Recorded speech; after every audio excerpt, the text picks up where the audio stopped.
என்ன bro start பண்ணலாமா? Start பண்ணிடலாம். ஏற்கனவே லேட்டு தான். அதில் பரணி அப்டேட்லேருந்து ஆரம்பிச்சிருங்க, அப்படி ஸ்டார்ட் பண்ணிடலாம். ஓகேண்ணா.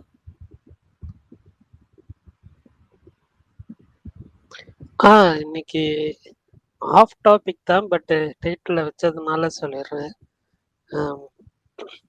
அஜித் குமார் அவர்களோட team, racing team 3rd place வந்திருக்காங்க. ஸோ அதே மாதிரி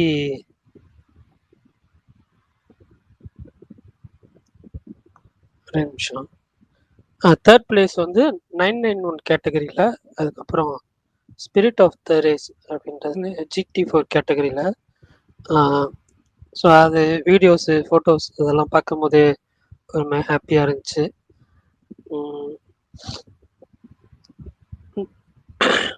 சாரி, ஸ்டோன் பெஞ்சு 16th ப்ரொடக்ஷன் டைட்டில் ரிவீல் நாளைக்கு ரிவீல் பண்ணுறாங்க. அதே மாதிரி ஜெயம் ரவி, நித்யா மேனன் அவர்களோட காதலிக்க நேரமில்லை மேக்கிங் வீடியோ இன்னைக்கு ரிலீஸ் பண்ணியிருந்தாங்க. டிராகன் படத்துலேருந்து வழி துணையே அந்த சாங் ரொம்ப கொஞ்ச நாள் முன்னாடி ரிலீஸ் பண்ணியிருந்தாங்க. ஃபுல் சாங் நாளைக்கு ஈவினிங் 6 PM ரிலீஸ் பண்ணுறாங்க. ஷேன் நிகமோட மெட்ராஸ்காரன் அந்த படத்துலேருந்து ஸ்னீக் பிக் ஒன்று ரிலீஸ் பண்ணியிருக்காங்க. அதே மாதிரி சந்தீப் கிஷனோட மசாக்கா அந்த படத்தோட டீசர் வந்து இன்னைக்கு ரிலீஸ் பண்ணியிருக்காங்க. அதான் இன்னைக்கு வந்து அப்டேட்ஸ். வேறு ஏதாவது விட்டு போயிருந்துச்சுன்னா சொல்லுங்கள். ப்ரோ சன் பிக்சர் அனௌன்ஸ்மெண்ட் 14ஆம் தேதி 6 மணிக்கு மேல. Sorry, correct. ஜெயிலர் 2 அதோட அனௌன்ஸ்மெண்ட் டீசர் வந்து சில செலக்ட் தியேட்டர்ஸ்லையும் அதே மாதிரி Jan 14 யூடியூப்ல வந்து 6 PM ரிலீஸ் பண்ணுறாங்க. சென்னையில் ரோஹிணி தேட்டர், வெற்றி தேட்டர் மட்டும்தான். மற்ற தேட்டர்ஸ் எல்லாம் பார்த்து சொல்கிறேன், ஒரே நிமிஷம்.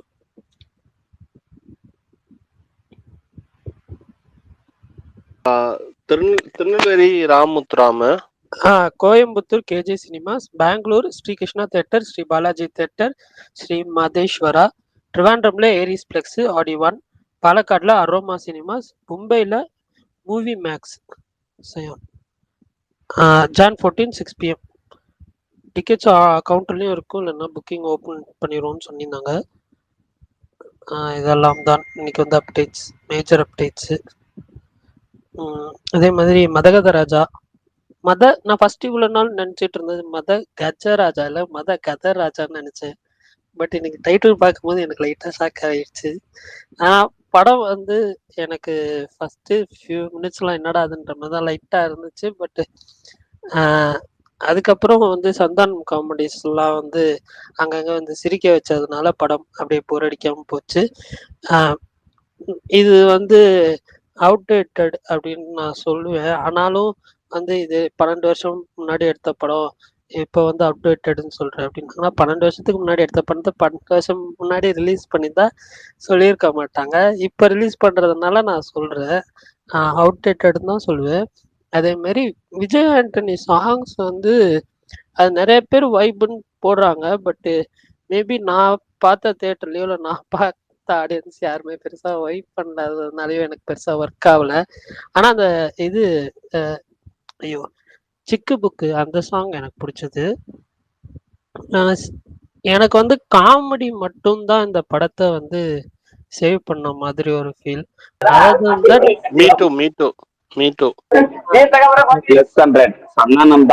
காப்பாத்தினது அவர் அதுதான் அந்த காமெடிஸ் அதிகமா வச்சும் அதே மாதிரி ஓவர் ஷேடோ பண்ணதுனால அந்த ஃபிளாஸ் எல்லாம் நம்ம மறந்து படம் பாக்குறப்போ என்ஜாய் பண்ற மாதிரி தான் ஒரு ஃபீல். அதுக்காகவே தாராளமா தியேட்டர்ல போய் பார்க்கலாம் ஒரு தடவை. எனக்கு அந்த பையன் ஒரு மீன் வருமே சொல்லிட்டு அந்த வில்லன் போர்ஷன் வரும்போது அப்படி இருந்துச்சு. சந்தான போர்ஷன் வா சூப்பர் அந்த மாதிரி இருந்துச்சு. இல்ல படம் ஆரம்பிச்சு ஃபர்ஸ்ட் 20 நிமிஷம் மாத்திரம் இல்ல, செகண்ட் ஹாஃப் ஆரம்பிச்சு ஃபர்ஸ்ட் 20 நிமிஷமே ரொம்ப முக்கியா தான் இருந்துச்சு. அதுக்கப்புறம் தான் திருப்பி செகண்ட் ஹாஃப்ல சந்தானம் வராரு. ஒரு 20-25 மினிட்ஸ் ஃபர்ஸ்ட் ஹாஃப், செகண்ட் ஹாஃப்லயே ஒரு 20 மினிட்ஸ் அந்த மாதிரி ஓகே. நல்லா அது ஒரு மனோபாலா சீன்ஸ்ல நல்லா உளுந்து சிரிக்கிற மாதிரி இருந்துச்சு. நேத்து ப்ரிவியூ ஷோ போய் பார்த்துட்டு வந்தவங்க சொல்ற அளவுக்குலாம் பயங்கரமா ஆகா ஓஹோன்லாம் இல்லை. பட் வந்து ஒரு ஒரு ஆவரேஜான படம். இதே தியா வேலை செய்யணும் குமார் அளவுக்கு கூட எனக்கு வந்து ஒர்க் அவுட் ஆகல. நான் வந்து 96 அந்த மாதிரி சின்ன சின்ன சின்ன வயசா இருக்கும்போதெல்லாம் நான் தொடர்ந்து ஒரு 6 மந்த்துக்கு ஒரு சுந்தர் சி படம் வரும். அதெல்லாம் பயம். மேட்டுக்குடி, ஜானகிராமன், அந்த மாதிரி நிறைய படங்கள், உள்ளத்தை அளித்தா. ஸோ அந்த லெவலுக்குலாம் எதிர்பார்த்துட்டு போனேன். இவங்க சொன்னதை பார்த்து பயங்கரமா இருக்கும்னு நினைச்சிட்டு. அந்த அளவுக்குலாம் இல்லை, ஒரு தடவை பார்க்கலாம்.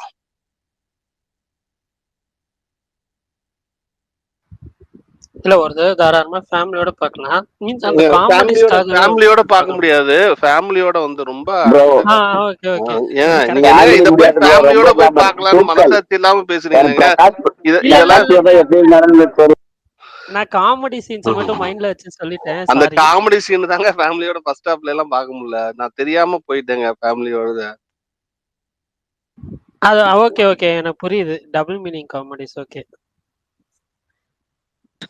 பரட்டி ப்ரோ இப்போ சொன்னீங்கல்ல டிக்கெட்ஸ் அப்படின்னு ட்ரெய்லர் ஷோக்கு, அதுக்கும் டிக்கெட் எடுக்கணுமா? அதுல அந்த போஸ்டர்ல அப்படிதான் போட்டிருந்தாங்க. அதனால சொன்னேன். கீழே வந்து கவுண்டர்ல புக்கிங் ஓபன் பண்ணிரும். இது கவுண்டர்ல இல்ல டிக்கெட் இதுக்கு வாங்கிக்கலாம். முன்னாடி லியோ ட்ரெய்லரு, மாஸ்டர் ட்ரெய்லர்லாம் நான் பார்த்திருக்கேன் பெரிய பெரிய படங்களுக்குலாம். இல்ல ஃப்ரீ டிக்கெட்டா இருக்கும், ₹1 அந்த மாதிரி ஏதாவது இருக்கும். இல்ல ஆக்சுவலா அது இருக்கு. அது வந்து ரெண்டு விஷயம் இருக்கு. ஒண்ணு வந்து என்னன்னா இந்த இப்ப வந்து இது அஃபிஷியலா தியேட்டர்ல போடுறதுனால கண்டிப்பா வந்துட்டு அந்த அனௌன்ஸ் இது என்ன சொல்ல சீட்ஸ் ஓவர் இதாயிடக்கூடாது, இல்லை ஓவர் ஃப்ளோ ஆயிடக்கூடாது. மற்றதெல்லாம் ஃபேன்ஸாக புக் பண்ணி நிறைய பேர் உள்ள வந்து அந்த மாதிரி தான் வந்து பார்த்துருக்கேன். பட் இது வந்து ஆர்கனைஸ்டாக பண்ணுவாங்க அப்படின்னு தோணுது எனக்கு. கரெக்டாக இத்தனை சீட்னா இவ்வளோ டிக்கெட்ஸ் மட்டும்தான் அப்படின்னு சொல்லி சும்மா டிக்கெட்டே இல்லாமல் உள்ளே வந்துட்டான்னா அதுக்கு தான் அது காசு அவ்வளோ இருக்காது, பெருசாலாம் ஒன்றும் இருக்காது. மேபி அந்த டிக்கெட்ஸ் வந்து அந்த சீட் நம்பர்ஸ் அந்த இதுக்கு வாங்கியிருக்கணும். அதுக்கு மேலே ஓவர் ஃப்ளோ ஆகக்கூடாதுல்ல, அதுக்காக இருக்கணும் தோணுது. ஆமா ப்ரோ, ஆமா ப்ரோ, அதுக்கு தான். பிரகாஷ் நான் தான் வந்து ஃபேமிலியோட போயிட்டு 10 பேரோட போயிட்டு அது பார்த்தாருன்னு நினைக்கிறேன். நான் ஃபேமிலியோட ஓகேங்க. சின்ன பையன் 10 வயசு 12 வயசு பையன் அப்படியெல்லாம் போக கூடாது. இல்ல ப்ரோ, டபுள் மீனிங் காமெடிஸ் இந்த மாதிரி நிறைய காமெடி இருக்கா ப்ரோ?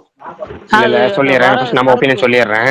ப்ரோ ஒன்றும் இல்லை, ரொம்ப சிம்பிள். சுந்தர்சி படத்துல இதெல்லாம் இருக்கும் தான், ஓகேங்களா. அவர் படத்துல வந்து அரண்மனை 4ல மட்டும்தான் கம்ப்ளீட் ஃபேமிலி ஆடியன்ஸ் பார்க்கலாம் அப்படிங்கிற மாதிரி வச்சிருந்துருப்பாரு. எல்லாம் ஸ்கின் ஷோங்கிறது ரொம்ப கம்மியா, ஸ்கின் ஷோங்கிறதே கிடையாது அதுல, அரண்மனை 4ல கிடையாது. இந்த பாட்டு மட்டும் விட்டுருங்களேன், கடைசி இந்த என்கரேஜ் வர பாட்டு மட்டும் விட்டுருங்க. படத்துல ஒரு சின்ன ஒரு வல்கர் மீனிங் கூட இல்லாம ஃபேமிலியோட ஒரு அந்த அதாவது ஸ்கின் ஷோ இல்லாம இருக்கும், அதுதான் அரண்மனை 4. மற்றபடி எல்லா படங்களையும் ஸ்கின் ஷோங்கிறத விட்டு இருக்கும், இந்த படத்துலையும் இருக்கும். அது வந்து பெருசா உறுத்துற அளவுக்குலாம் இல்லை, எல்லாம் என்ஜாய் பண்ற மாதிரி தான் இருந்துச்சு. ஒன்றும் பயங்கரமா இல்லை, கொஞ்சம் ஒரு ஓவர் டோஸ்னு வச்சுங்களேன். 13 வருஷத்துக்கு முன்னாடி எடுத்த படம் அப்படிங்கிறனால கொஞ்சம் ஓவர் டோஸ்னு வச்சுங்களேன். மற்றபடி படமா பார்த்தீங்கன்னா நேற்று வந்து இப்போ ஒரு ஒருத்தர் சொன்னார், இருங்க சொல்லிடுறேன் சிம்பிளாக சொல்லிடுறேன். நேற்று ஒருத்தர் வந்து சொன்னார் வந்து என்னன்னா ப்ரிவியூ ஷோ, இப்போ கொஞ்சம் அதுக்கு முன்னாடி சொன்னார் ப்ரிவியூ ஷோ ஒருத்தர் பார்த்துட்டு அதுக்கப்புறம் அந்த ரிப்போர்ட்ஸ்லாம் வந்து பார்த்ததுக்கப்புறம் அந்த அளவுக்கு இல்லைனார்ல. கிட்டத்தட்ட எனக்குமே அது மாதிரி தான் இருந்துச்சு. படம் வந்து அதுக்கு நான் ஃபர்ஸ்ட் படம் பார்த்தோன்னே ஓகே அப்படின்னு மட்டும் போட்டேன். படம் வந்து ஓகேஸ் படம், ஓகேங்களா. படம் ஓகேஸ் படம். 13 வருஷம் முன்னாடி எடுத்த படம், ஒரு 12 வருஷம் கழிச்சு ரிலீஸ் ஆயிருக்க படம். இவ்வளோ டிலே வந்திருக்கனால அந்த படத்துக்கு கொஞ்சம் சிம்பத்தி படம் அந்த வேலை இருக்குன்னு வச்சுக்கோங்க படத்து மேலே. ஏன்னா வந்து சில படங்கள்லாம் வந்து இது மாதிரி ஒரு படங்கள் இத்தனை வருஷம் கழிச்சு தடைகளை தாண்டி வந்து வெளியே வந்து இவ்வளோ ஃபினான்ஷியல் ப்ராப்ளம் தாண்டி வெளியே வர்றது. மற்ற படங்கள் இது மாதிரி தமிழ் சினிமாவில் ஒரு 100 படங்கள் ரெடியாகி இருக்கு, 100 படங்கள் இருக்கு. தெரிஞ்ச படமே கிட்டத்தட்ட ஒரு 20 படங்களுக்கு மேலே அது மாதிரி இருக்கு. இது மாதிரி இப்போ ஒரு பல இந்த படத்தோட வெற்றிங்கிறது பல படங்களுக்கு வந்து அது வழிவகைத்து கொடுக்கும். அந்த வகையில எல்லாரும் பார்த்து சொல்லியிருப்பாங்க. எனக்குமே அந்த வகையில பார்த்து அந்த படம் நல்ல படம், ஓகேங்களா. ஆனா ஒரு படமா நம்ம பாக்குறப்ப சில சீன்ஸ்லாம் வந்து ஒரு படத்துல ஃபர்ஸ்ட் ஹாஃப்ல ஒரு 4 காமெடி, செகண்ட் ஹாஃப்ல ஒரு 4 காமெடி நல்லா ஒர்க் ஆயிருக்கு. செகண்ட் ஹாஃப்ல குறிப்பா வந்து மனோபாலாவோட சீன் ஒன்று இருக்கு. அது ஒரு 5 நிமிஷம் தான் வருது. நேற்று எல்லாம் சொன்னாங்க ஒரு 20 நிமிஷம் வரும் 20 நிமிஷம் வரும்னாங்க. அவ்வளவு தூரம்லாம் கிடையாது, ஜஸ்ட் ஒரு 5 to 10 மினிட்ஸ்க்குள்ள இருக்கும்னு வச்சுக்கலாம், அவ்வளவுதான் இருக்கும். நல்லா இருந்துச்சு, அந்த போர்ஷன் நல்லா இருந்துச்சு. படம் பூரா வந்து சந்தானம் நல்லா இருந்தாரு. எப்படின்னா சந்தானம் பாக்குறதுக்கு ரொம்ப அழகா, அதாவது சந்தானம் வந்து காமெடி அடிக்கும்போது ரொம்ப அழகா இருப்பா, அப்படி ரொம்ப அழகா இருப்பா. அப்படி அழகு, அந்த ஒன்லைனர்ஸ், அந்த கவுண்டர்ஸ்லாம் சூப்பரா இருக்கும். அது இந்த படத்தையும் ஒர்க் ஆயிருந்துச்சு, பல இடங்கள் ஒர்க் ஆயிருந்துச்சு. அந்த ஸ்கின் ஷோங்கிறத விட்டுரு, ஸ்கின் ஷோங்கிறது சுந்தர்சி படத்துல இருக்கதான் செய்யும், அது இருந்தாதான் அப்படிங்கிற மாதிரி பிராண்டட் ஆயிருச்சு. மற்றபடி படமா பாத்தீங்கன்னா ஒரு கலகலப்பு மாதிரி ஃபுல் ஃபிளஜா அவ்வளவு சிரிக்கலாமா, அது கிடையாது. தீயா வேலை செய்யணும் ஒரு காமெடி பிளாக் செட் ஆயிருக்கான்னு கேட்டா அதுவும் கிடையாது. நீங்க பாக்குறப்ப அந்த ஒன்லைனர்ஸ் நல்லா இருக்கும். மாமியார் போர்ஷன்ஸ், அந்த மாமியார் வச்சு சந்தானம் சொல்றது, ஒன்லைனர்ஸ், மனோபாலா வர காமெடி இது நல்லா இருக்கும்.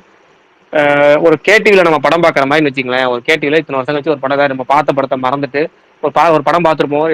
நம்ம சின்ன பிள்ளையா இருக்கும்போது அந்த படத்தை மறந்துருப்போம். இப்போ திரும்ப கேடிவில பார்க்குறப்ப படம் நல்லா இருக்கே பரவாயில்லையே அப்படின்னு தோணும்ல. அது மாதிரி நீங்க நினைச்சு பார்த்தீங்கன்னா அந்த படம் பார்க்கலாம். புதுசா நீங்க ஒன்று எதிர்பார்த்து பார்த்தீங்க அப்படின்னா இந்த படம் உங்களுக்கு செட் ஆகாது. ஆனா அப்பயும் போர் அடிக்குமா கேட்டால் போர் அடிக்காது. ஒன்று ரெண்டு சீன் உங்களுக்கு ரொம்ப அவுட்டேட்டடா இருக்கேங்கிற மாதிரி தெரியுமே தவிர படம் உங்களுக்கு போர் அடிக்காது. ஓகேங்களா? அது முதல் விஷயம். அதே மாதிரி நேற்று வந்து சுகுமார் ப்ரோ சொல்லும்போது வந்து சுவாமிநாதனுக்கு ஓவர் பில்டப் கொடுத்தாரு. சுவாமிநாதன் காமெடி அப்படி லொல்லு சபா அப்படி இப்படி பண்ணிட்டாரு. அந்த அளவுக்குலாம் இல்லை. அவர் வந்தாரு ஒரு நின்னாரு காமெடி பண்ணாரு அவ்வளவுதான். அவ்வளவுதான், வேற ஒன்றும் பெருசிய லெவலில் நமக்கு வந்து அந்த காமெடிலாம் வந்து நமக்கு இம்பாக்ட் பண்ணல. உங்களுக்கு ஒன்னே ஒன்று சொல்றேன், படம் பார்க்கணும்னு ஆசைப்படுறவங்களுக்கு, படம் பார்த்தவங்களுக்கு நம்ம என்னன்னு புரிஞ்சிருக்கும். படம் பார்க்கணும்னு ஒரு ஹைப் இல்லாம ஒரு 12 வருஷம் கழிச்சு ஒரு படம் ரிலீஸ் ஆயிருக்கு, போர் அடிக்காம போகுது, ஜாலியா அங்கங்க ஒரு 5 நிமிஷம் 10 நிமிஷம் எப்பயாவது சிரிக்கலாம். நீங்க வந்து லைட் ஹார்ட்டட் ஃபிலிம்ஸ் பார்க்கணும், நம்ம போதுமா மெசேஜ் எல்லாம் சொல்ல வேணாம்ப்பா, இந்த மற்ற எந்த விஷயம் வேணாம்ப்பா, ராவா வேணாம், ஆக்ஷன் வேணாம், எதுவும் வேணாம், ஒரு ஜாலியா போறோம் தியேட்டருக்கு போறோம் பொழுதுபோக்க டைம் பாஸ் என்டர்டைன்மெண்ட் போறோம் அப்படின்னு நினைச்சீங்கன்னா தாராளமா இது உங்களுக்கான படம். போகலாம், ஃபேமிலியோடையும் போகலாம். கொஞ்சம் அங்கங்க ஸ்கின் ஷோ தான் இருக்கும், அவ்வளவுதான், வேற ஒன்றும் பெருசா இல்லை. அதை ரசிக்கிறதுக்கும் கூட்டம் வரும், அதை ரசிக்க நம்மளும் கூட தான் ரசிப்போம் இல்லைன்னா. ஓகேவா? அதனால நீங்களும் போய் ரசிக்கிறதா ரசிக்கலாம். எனக்கு ஒன்னே ஒன்று தான், பழைய விண்டேஜ் சந்தானம், அந்த சந்தானத்தோட அழகு ஒன்லைனர்ஸ் அதை பார்க்கறதுக்கு நல்லா இருந்துச்சு. பாடல்கள் எனக்கு செம்மையா இருந்துச்சு. பரணிகா செட் ஆகலன்னு சொன்னார். ஏன் அந்த பரணி வைப் ஆகல அப்படின்னா, அந்த பாடல்கள் நீங்க 12 வருஷம் முன்னாடி கேட்டிருப்பீங்க இல்லைன்னு தெரியல. முதல் விஷயம். அடுத்து வந்து நீங்க பார்த்தது மலையாளத்துல கேரளால பார்த்திருப்பீங்க, அதாவது தமிழ் வருஷம் தான் பார்த்திருப்பீங்க, பட் கேரளால பார்த்திருப்பீங்க. கேரளால அவங்க வைப் பண்ண போறது கிடையாது இல்ல. இங்க அந்த பாடல்களை கேட்டவங்க அதிகமா இருப்பாங்க, அதனால அங்க அந்த ஆடியன்ஸ் நல்லா வைப் பண்ணியிருப்பாங்க இங்க. அது காரணம். இங்க வந்து 3 பாட்டுமே செம்ம வைப்பு. சிக்கு புக்கு அந்த அந்த பாட்டு வரும்போது செம்ம வைப்பு, மை டியர் லவர் வரும்போது பாட்டு, கடைசியில் என்கரேஜ் தும்பைக்கு தும்ப வரப்பெல்லாம் செம்ம ஆட்டம், நல்லா பயங்கரமா இங்க என்ஜாய் பண்ணாங்க 3 பாட்டுமே. பாட்டு மட்டும்தான் வெடி படத்துல வர இப்படி மலை அடித்தால் அந்த பாட்டு மாதிரியே இருந்துச்சு. எல்லாரும் இந்த மெலடி சாங் மட்டும் கொஞ்சம் நொந்துட்டோங்கிற மாதிரி இருந்துச்சு, அவ்வளவுதான். பாட்டு நல்லா இருந்துச்சு, பட் எடுத்தோடனே ஒரு காமெடி, அந்த படம் ஆரம்பிச்சு அது உடனே ஒரு மெலடி சாங்குங்கிறப்ப கொஞ்சம் டல்லா இருந்துச்சு. அப்புறம் வேற என்ன, விஷால் அவர் சுறுசுறுன்னு பாக்குறப்ப நல்லா இருந்துச்சு. ஏன்னா இப்பெல்லாம் வந்து எல்லா நடிகரும் என்ன ஆயிட்டாங்கன்னா டாப்புக்கு வந்த அப்புறம் கொஞ்சம் சோம்பேறி ஆயிடுறாங்க. அதுவும் சில நடிகர்கள் எல்லாம் ரொம்ப டாப்புக்கு போயிட்டா ரொம்ப சோம்பேறி ஆயிடுறாங்க. அந்த சோம்பேறித்தனம் ஸ்கிரீன்ல தெரியும். சில நடிகர்கள் இப்போ வர நடிகர்களுக்குலாம் கொஞ்சம் மேல போயிட்டாங்கனாலே சோம்பேறித்தனம் தெரியும். துருன்னு இருக்கிற நடிகர்கள் ரொம்ப கம்மி தான். விஷால் அந்த பீரியட்ல துருன்னு இருந்தா இப்ப பாக்குறதுக்கு ரொம்ப சந்தோஷமா இருக்கு. இதே மாதிரி திரும்ப அவர் பரபரன்னு இருக்கணும். அது அடுத்தது வந்து அஞ்சலி. இப்ப அம்மா ரோலே பண்ணிட்டாங்க கேம் சேஞ்சர் இந்த பொங்கலுக்கு. ஆனா அப்ப ஒரு 12 வருஷத்துக்கு முன்னாடி அஞ்சலி அப்படியே வந்து பல இருக்கு. அஞ்சலி பாக்குறதுக்கு ஸ்கிரீன்ல பாக்குறதுக்கு அவ்வளவு அம்சமா இருக்கு. எல்லாமே நல்லா இருந்துச்சு. அடுத்து வரலட்சுமி சரத்குமார், அது நமக்கு செட் ஆகாத இது. ஆனா ஓகே, அவ்வளவுதான். மொத்தத்துல அங்கங்க தெளிக்கப்பட்ட காமெடிகள், பழைய விண்டேஜ் கேடிவி காமெடிகள், சந்தானத்தோட ஒன்லைனர்ஸ், அப்புறம் லாஜிக் இல்ல மேஜிக், இதெல்லாம் நீங்க விரும்புறீங்கன்னா கண்டிப்பா இந்த படம் தாராளமா பார்க்கலாம். பொங்கலுக்கு ஒரு ஜாலியான வைபான ஒரு படம், அவ்வளவுதான். மற்றபடி எனக்கு என்ன பொறுத்த வரைக்கும் இது ஒரு டீசென்ட் படம், அவ்வளவுதான். ஒரு டீசெண்டா போச்சுப்பா, அவ்வளவுதான். இதுதான் இந்த படத்தோடைய நம்மளுடைய பார்வை. அதுக்கு மேல இன்னைக்கு வந்து முக்கியமான வந்து நான் வந்து இந்த ரேஸை பத்தி தான். ஏன்னா இந்த ரேஸை பத்தி நமக்கு பெருசா இன்ட்ரெஸ்ட் இல்லை. எப்படியாவது ஒரு ரேஸை விட்டு சீக்கிரம் முடிச்சுட்டு என்னமோ அவர் ஆசை கலந்துட்டு சீக்கிரம் வந்துட்டு சினிமாக்கு வந்துட்டா நல்லா இருக்கும் அப்படின்னு ஆசைப்பட்டேன், அவ்வளவுதான். நமக்கு தெரியும். ஏன்னா இந்த ரேஸை பத்தி பேசாலும் இன்ட்ரெஸ்ட் இல்லை. ஆனா இன்னைக்கு காலையில இருந்து நமக்கு பிடிச்ச ஒரு ஆளு, அவர் பிடிச்சதை 50 வயசுல செஞ்சு அதுல ஒரு வெற்றியும் 3ஆவது இடம் அவங்க டீம் வந்து பிடிச்சு, அவருக்கு அதுல ஒரு சின்ன ஒரு அவார்டு என்னமோ வந்து கொடுத்தாங்க. அது ஏதாவது ஃபேர் பிளே அவார்டு மாதிரி கிரிக்கெட்ல கொடுக்குற மாதிரி கொடுத்துருந்தாங்க. ஏன்னா அவர் கார் வந்து பிரேக் ஃபெயிலியர் ஆகி அதுக்கப்புறமும் விடாப்பிடியா அவர் வந்தது ரேஸ்ல கலந்துக்கிட்டதெல்லாம் வந்து பாராட்டி ஒரு அவார்டு கொடுத்தாங்க. அதெல்லாம் பார்க்க ரொம்ப சந்தோஷமாச்சு. ஒரு 50 வயசுல நமக்கு ரொம்ப சின்ன வயசுல ஆசைப்பட்டதை இப்போ கொஞ்சம் முயற்சி பண்ணி அதுல பெரிய வெற்றியும் பெற்று அவர் சந்தோஷமா இருக்கிறத பாக்குறப்ப நம்ம சந்தோஷமா, இந்த ஹார்ட் எல்லாம் விட்டு துள்ளி குச்சி அதுக்கு தேசிய கொடி எடுத்து அவர் ஓடி வரும்போதெல்லாம் பாக்குறப்ப சுறுசுறுன்னு ஓடி வந்தாரு. அதெல்லாம் பாக்குறதுக்கு சின்ன பிள்ளை மாதிரி ஓடி வரப்ப நமக்கு குஷியா இருக்கு. அதை விட என்னன்னா அவர் எல்லாரும் பாராட்டுறது இருக்குல்ல, ஏகப்பட்ட செலிபிரிட்டி. நான் காலில இருந்து மத்தியானத்துல இருந்து பாக்குறேன், டைம்லயே பத்தலங்கிற மாதிரி இருக்கு. அந்த அளவுக்கு ஃபுல்லா டிஎல் ஃபுல்லா அந்த வீடியோஸ் தான், போட்டோஸ் தான், செலிபிரிட்டிஸ் போஸ்ட் தான், பயங்கரமா இருக்கு. பாக்குறதுக்கே ஃபேன்ஸ் குஷியா இருக்கிறத பார்க்க நம்ம குஷியா இருக்கு, அவ்வளவுதான். இது இன்னைக்கு நாள் வந்து ஒரு நல்ல நாள் அப்படிங்கிற மாதிரி இருக்கு. எத்தனை போஸ்ட், எத்தனை வீடியோ, எத்தனை ஷேர் பண்றது, எல்லாமே அவ்வளோ ஒரு அம்சமா இருக்கு. எல்லாமே வேற லெவல்ல இருந்துச்சு, அவ்வளவுதான். எத்தனை செலிபிரிட்டிஸ் அங்கே போய் நேரில் போய் பார்த்தீங்கன்னா, உதாரணமா பார்த்தீங்கன்னா விஷ்ணுவர்தன்லாம் பார்த்தீங்கன்னா நாளை மறுநாள் அவருக்கு படம் ரிலீஸ், நாளை மறுநாள் அவருக்கு நேசிப்பாய பொங்கல் ரிலீஸ். ஆனா அந்த படத்தை இங்க ஃபைனல் ஒர்க் எல்லாத்தையும் முடிச்சு கொடுத்துட்டு அதுல கூட என்ன இருக்கு என்ன இருக்குன்னு பார்க்காம நேரா துபாய் போயிட்டாரு. பாக்குற ஊர்ல இருந்து ஏகப்பட்ட செலிபிரிட்டி துபாய் போய் நேரடியா பாத்துருக்கேன். எத்தனை போஸ்ட் பாக்குறப்ப சந்தோஷமா இருந்துச்சு. மாதவன் மாதவன் மாதவன் அவர் மாதவனோட அந்த வீடியோஸ் எல்லாம் பார்த்தேன். 3 வீடியோஸ் அவர் பார்த்தேன். இவ்வளவு நாள் எப்படி சொல்லாம இருந்தீங்கிற மாதிரி இருந்துச்சு. கீழே எத்தனை பேர் இது மாதிரி இருப்பீங்கிற மாதிரி இருந்துச்சு. ரொம்ப குஷியா இருந்துச்சு பாக்குறதுக்கே. வந்து நமக்கு ஒரு சந்தோஷம் என்னன்னா, நமக்கு பிடிச்சவங்க அவங்களுக்கு பிடிச்சே செய்யறாங்க. அதுல நமக்கு இன்ட்ரெஸ்ட் இல்லை. ஸ்டார்டிங் எனக்கு இன்ட்ரெஸ்ட் இல்லை. இருந்தாலும் அவர் ஆசைப்பட்டது போனாரு அப்படிங்கிற மாதிரி இருந்துச்சு. ஆனா அதுல அவர் இவ்வளவு சந்தோஷமா இருக்கிறத பாக்குறப்ப, போயா என்ன வேணா பண்ணிட்டு சந்தோஷமா இருப்போம், நமக்கு இந்த பொங்கலுக்கு படம் வரலன்னு எவ்வளவு விருப்பம் இல்லைன்னு தெரியும். நீங்க அன்னைக்கு அதெல்லாம் டோட்டலா மறந்து ஜாலியா இப்போ ஒரு வைப் மூடு கொடுத்துருக்கு. பாக்குறதுக்கு சந்தோஷம், மத்தவங்க சந்தோஷமா இருக்கிறது பாக்குறதுக்கு இன்னும் ரொம்ப சந்தோஷம். அவ்வளவுதான். இதுதான் இன்னைக்கு நம்ம வராததே நல்லதுன்ற மாதிரி இருக்கு இப்போ. இல்லைன்னா இதை என்ஜாய் பண்ண ஏதாவது ஒண்ணு மிஸ் பண்றோம். இந்த டைம் நல்லா இருக்கு. இல்லாததே ஃபீல் பண்ணுறேன். இந்த வைப்ல லைட்டா பண்ணலாம்ல. பிஆர் இந்த நல்ல பிஆர் இருக்கு, நல்ல விளம்பரம் இருக்கு. அதெல்லாம் யூஸ் பண்ண மாட்டாங்க அவங்க. அது முக்கியமா லைக்கா வந்து அந்த வகையில இல்ல. நம்ம நண்பர் வந்து அபுதாபில இருக்கிறாரு. இதை பாக்குறதுக்காக நேத்து துபாய் போயிருந்தாரு. போயிட்டு நம்மளோட ஒவ்வொரு அப்டேட் அங்கே நடந்துக்கிட்டு எல்லாத்தையுமே வந்து நம்ம போட்டோ வீடியோ அனுப்பிச்சிட்டேன். பக்கத்துல என்ன அவர் பார்த்தது லைவ், அவரு அவ்வளவு விஷயம் அவர் சொன்னாரு. வாட்ஸ்அப்ல மெசேஜ் மேல மெசேஜா போட்டுட்டே இருந்தாரு. நம்ம இவ்வளவு பாக்குறது இல்லாம அவரு நேர்ல இருந்து பாக்குறாருல, அவர் பார்த்துட்டு அதே மாதிரி அவர் ஒருத்தர் அவ்வளவு பேர். பிரகாசனா ராம் தானே? ராம் தான். எங்க காலேஜ் போயிட்டு எங்க ஊர் தான். எனக்குமே அனுப்பிச்சிருந்தாரு. நான் திடீர்னு டிஎல்ல பாக்கும்போது I am coming for this event for அஜித்னு போட்டிருந்தோம். இது எங்கேயும் நம்ம பார்த்து முடிஞ்சாச்சுன்னா அதுக்கப்புறம் அவரு மெசேஜ் பண்ணோம்னா டே தம்பி உன் நம்பர் மிஸ் ஆயிடுச்சுன்னு எனக்கும் நீங்க சொன்ன மாதிரி போட்டோஸ் வீடியோஸ் எல்லாமே அனுப்பிச்சிருந்தாரு. ரைட் இல்ல என்னன்னா அவரும் ஒருத்தர் போயிருந்தாரு, இன்னொரு நண்பர் ஒருத்தர் போயிட்டு அவரும் போட்டோஸ் வீடியோஸ் அனுப்பிச்சிருந்தாரு. இவங்க சொன்னப்பெல்லாம் என்ன சொல்லியிருந்தாங்க அப்படின்னா, இப்ப நான் திருச்சிலையும் அதே விஷயத்த பார்த்தேன். என்னன்னா ஒரு நடிகர் எவ்வளவு ஃபேன் பேஸ் இருக்குன்னு நமக்கு தெரியும். அங்கேயும் அவ்வளவு கூட்டம் இருக்கு. ஆனா பாத்தீங்கன்னா அவர் வந்து இறங்கி வராரு, கீழே இறங்கி வராரு, வந்துட்டு நிற்கிறாரு. அவரு கையை தூக்கணும்னு டக்குனு எல்லாம் ஆஃப் ஆகுறாங்க. அந்த ஒரு விஷயம் இருக்குல்ல, அதை பார்க்க நான் திருச்சிலையும் பார்க்கறேன். திருச்சி கிட்ட ஒரு 8000-10,000 பேர் நின்றுப்போம். முரட்டு கூட்டம் இருந்துச்சு திருச்சியில். அந்த ரைஃபிள் கிளப் வந்திருந்தப்ப அவ்வளவு முரட்டு கூட்டம். போலீஸ் மிஞ்சி போனா ஒரு 10-20 போலீஸ் இருப்பாங்க. அவ்வளவு கூட்டம் இருந்துச்சு. கயிறு கட்டி அவர் அங்க வந்து வெளியே வந்து கையை கட்டு தான். அந்த கோட்டை தாண்டி யாருமே வரல. கயிறு கட்டு தாண்டி ஒருத்தர் கூட அசையல. சத்தம் போடாதீங்கன்னு சத்தம் போடல. அவ்வளவு ஒரு அமைதி, அவ்வளவு ஒரு அந்த கட்டுக்கோப்பு எல்லாம் பாக்குறப்ப இருந்துச்சுல. நேர்ல நான் பாக்குறப்ப ரொம்ப இதா இருந்தேன். பாக்குறப்ப சினிமா வீரம் இன்ட்ரோ மாதிரி தான் இருந்துச்சு. வீரம் இன்ட்ரோல வந்து ஸ்கிரீன்ல வந்து ஏஞ்சி நில்லு கை அப்படி உட்காருன்னு சொன்னோன்னே ஸ்கிரீனே உட்காந்துச்சு. எல்லாம் ஏஞ்சி கத்திட்டு இருந்தாங்களா, அவர் உட்காருன்னு சொன்னோன்னே ஸ்கிரீனே உட்காந்துச்சு. அதே மாதிரியே நான் திருச்சி லைவ்ல பார்த்தேன். அவர் வந்து எல்லாரும் அப்படியே கையை நீட்டி நிப்பாட்டினா சத்தம் கிட்ட எல்லாம் நின்றுட்டு அவர் கீழே இறங்கி வராரு. இறங்கி வந்து முண்டி அடிச்சுட்டு யாரும் ஓடி வரல. ஒரு கரைச்சல் இல்ல, எதுவுமே இல்லாம அப்படியே இருந்துச்சு. அதே மாதிரி போய் அந்த விஷயம் இங்க துபாயிலையும் பார்த்ததா ஒரு நண்பர் சொன்னார். அவர் வராரு, அவர் பாட்டு ஜல்லிய கீழே இறங்கி வராரு, பக்கத்துல இருந்து பேசுறாரு. நல்லா இருந்துச்சு, பாக்குறதுக்கு கேட்கறதுக்கு நல்லா இருந்துச்சு. ஒரு நண்பர் நமக்கு ஷேர் பண்ணிக்கிட்டாரு, எல்லாத்தையும் வீடியோ ஷேர் பண்ணாரு. நமக்கு அதை போய் எல்லாம் அவ்வளவு வீடியோ போஸ்ட் பண்ண நேரம் கிடைக்கல. இன்னைக்கு ஏகப்பட்ட வீடியோஸ் வந்துகிட்டே இருக்கு. ஓரளவுக்கு நமக்கு இன்னைக்கு வந்து ஒரு நல்ல நாள். அது ஒரு அப்படி ஒரு பாசிட்டிவ் வைப்னா. ஒருத்தர் வந்து நண்பர் வந்தாரு இப்ப தொடர்ந்து சக்சஸ் ஆனாரா? ராஜசேகர் ப்ரோ வந்திருக்காரு. அப்படியே நேத்து ஒரு கான்ட்ரோவர்சி ஆச்சு. பகவான் கேசரி வீட்டுக்கு சொன்னது. ஆமா, அதையும் பேசுவோம் ஆரம்பம். அப்படியே போவோம். ராஜசேகர் ப்ரோ வந்திருக்காரு. பிரதர் சொல்லுங்க. நான் உங்களை ராஜேஷ் பிரதர் சொல்லி தான் பழக்கம். இன்னைக்குதான் முதல்ல ராஜசேகர் பிரதர் சொல்லியிருக்கேன். மற்றவங்களுக்கும் தெரியணுங்கிறதுக்காக. Okay super. ஓகே, நேத்து நைட்டு கேம் சேஞ்சர் போனேன்.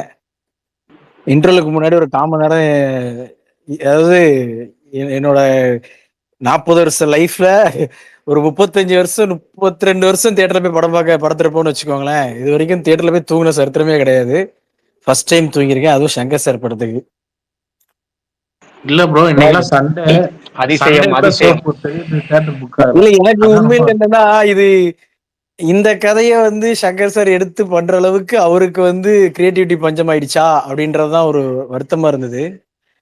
நம்ம பார்த்து வளர்ந்த அந்த ஒரு ஜென்டில்மேனா இருக்கட்டும் அல்லது இந்தியனா இருக்கட்டும், இதெல்லாம் பார்த்து முதலெல்லாம் வந்து எனக்கு நல்ல விவரம் தெரிஞ்சு ஃபர்ஸ்ட் டே ஃபர்ஸ்ட் ஷோ தேட்டர்ல பாக்குறப்ப வந்து அவ்வளவு கூட்டம். எப்படி வந்து அந்த டைம்ல ரஜினி சார் கமல் சார் படத்துக்கு ஒரு ஓப்பனிங் இருக்குமோ, அதே மாதிரியான ஒரு ஓப்பனிங் வந்து நான் பார்த்த அந்த ஒரு அப்படிப்பட்ட ஒரு லெஜெண்டோடைய படம் வந்து இப்படி இவ்வளவு சிம்பிளா மேம்போக்கத்தனமா ஒண்ணு பண்ணுவாங்களா அப்படின்ற மாதிரி இருந்துச்சு. ரொம்ப ஒரு மாதிரி வருத்தமா இருந்தது. நான் எனக்கு ஒரே ஷையா போச்சு. எந்திரிச்சு பாக்குற இன்டர்வல் ஐயோ எல்லாரும் ஒரு மாதிரி பார்த்துட்டு போறாங்க, அச்சச்சோ அப்படின்னு சொல்லிட்டு திருப்பி போய் டீயை குடிச்சிட்டு வந்து கஷ்டப்பட்டு செகண்ட் ஆஃப் பார்த்தேன். செகண்ட் ஹாஃப் ஓப்பனிங் சொல்லிருங்க உங்கள்கிட்ட. இல்ல அதான் ஓவராலா எனக்கு படம் டோட்டல் டிசப்பாயின்மெண்ட். இந்த இந்த குப்பை இருக்குன்றதுக்கு 400 கோடி செலவு பண்ணணும் அப்படின்ற அவசியமே கிடையாது. இதை வந்து டைரக்ட் பண்றதுக்கு சங்கர் மாதிரி ஒரு கிரியேட்டர் வந்து தேவை கிடையாது. யாரோ ஒரு ஒரு ஒரு தேர்ட் கிரேடட் ஒரு டைரக்டர் கூட இந்த படத்தை சூப்பரா இதோட நல்லா பண்ணிருப்பாங்க. எனக்குலாம் ஒரு அதாவது இன்னொன்னு என்னன்னா, வழக்கமாவே அவரோட விஷுவல்ஸும் அவருடைய மியூசிக் அந்த இதுவும் அவ்வளவு ஜெல்லா இருக்கும். இது டோட்டலா எங்கேயோ கேமரா ஒர்க் ஒரு எலிவேஷன்ல இருக்கு, மியூசிக் சுத்தமா செட்டே ஆகல. யோ என்னையா பண்ணி வச்சிருக்கீங்க அப்படின்ற மாதிரியே இருந்தது. அவன் ராம்சரண் என்ன எஃபர்ட் போட முடியுமோ அதை போட்டிருக்காப்ல, ஆனா அதுவுமே சுத்தமா செட்டே ஆகல இந்த கண்டென்ட்டுக்கு. ப்ரோ நிறைய ஸ்பேஸ்ல வந்துட்டு ரொம்ப செல்ஃபிஷா இருக்காரு, ப்ரொடியூசரை பத்தி நினைக்காம படம் பண்றாரு அப்படின்ற மாதிரிலாம் சொல்றாங்க. இல்ல அதான் சொல்றல, முன்னாடி வந்து எப்படியோ அது வந்து கல்லா கட்டிட்டு இருந்தது, இப்போ வந்து எக்ஸ்போஸ் ஆயிட்டு இருக்காரோ அப்படின்ற மாதிரி இருக்கு. எனக்கு இன்னைக்கு சுந்தர்சி படம் பார்க்கும்போது எனக்கு அதுதான் தோணுச்சு. என்னன்னா ஃபர்ஸ்ட் 3 படமே ஒரே ப்ரொடியூசருக்கு பண்ணியிருக்காரு அவரு.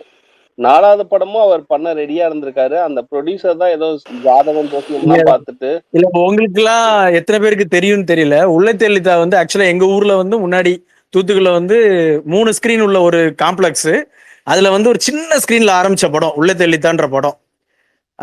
ரிலீஸ் ஆகி 3வது நாள் பாத்தீங்கன்னா அதே காம்ப்ளெக்ஸ்ல பெரிய தியேட்டர் ஒரு 800 850 ஆமா 850 900 அந்த மாதிரி. அவங்க எல்லாம் வந்து எப்படின்னா ஒரு 10 ரூபா போட்டு எப்படி 100 ரூபா சம்பாதிக்கிறது அப்படின்றத சொல்ற ஆட்கள் சுந்தர்சி மாதிரியான ஆட்கள்லாம். இல்ல அதேதான் தூத்துக்குடி மாத்திரம் இல்ல, திண்டுக்கல்ல எல்லாம் வந்துட்டு நாகாலட்சுமிங்கிற ஒரு தியேட்டர்ல போட்டு தூக்கிட்டு செகண்ட் ரிலீஸ் கணேஷ்னு ஒரு தியேட்டர்ல போட்டு பயங்கரமா ஓடின படம்.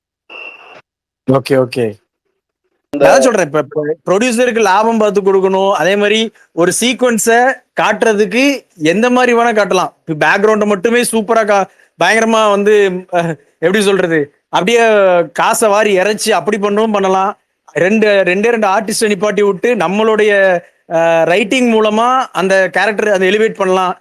ஆனா இதெல்லாம் வந்து அவர் பண்ண மாட்டேங்கார். முழுக்க வந்து நான் வந்து அந்த ஒரு 1000 பேர் பேக் டான்சர் ஆடினா மட்டும்தான் என்னோட இது வந்து சங்கர் படம் சொல்லுவாங்க அப்படின்ற மாதிரியே இருக்கு. வம்படியா ஒவ்வொரு அதாவது ஒரு ஹீரோயின் அவங்க வந்து ஒரு பாட்டு ஒரு டூயட் பாடுறாங்க அப்படின்னா அதுக்கு எதுக்கு 1000 1500 பேர் அப்படின்றது தெரியல.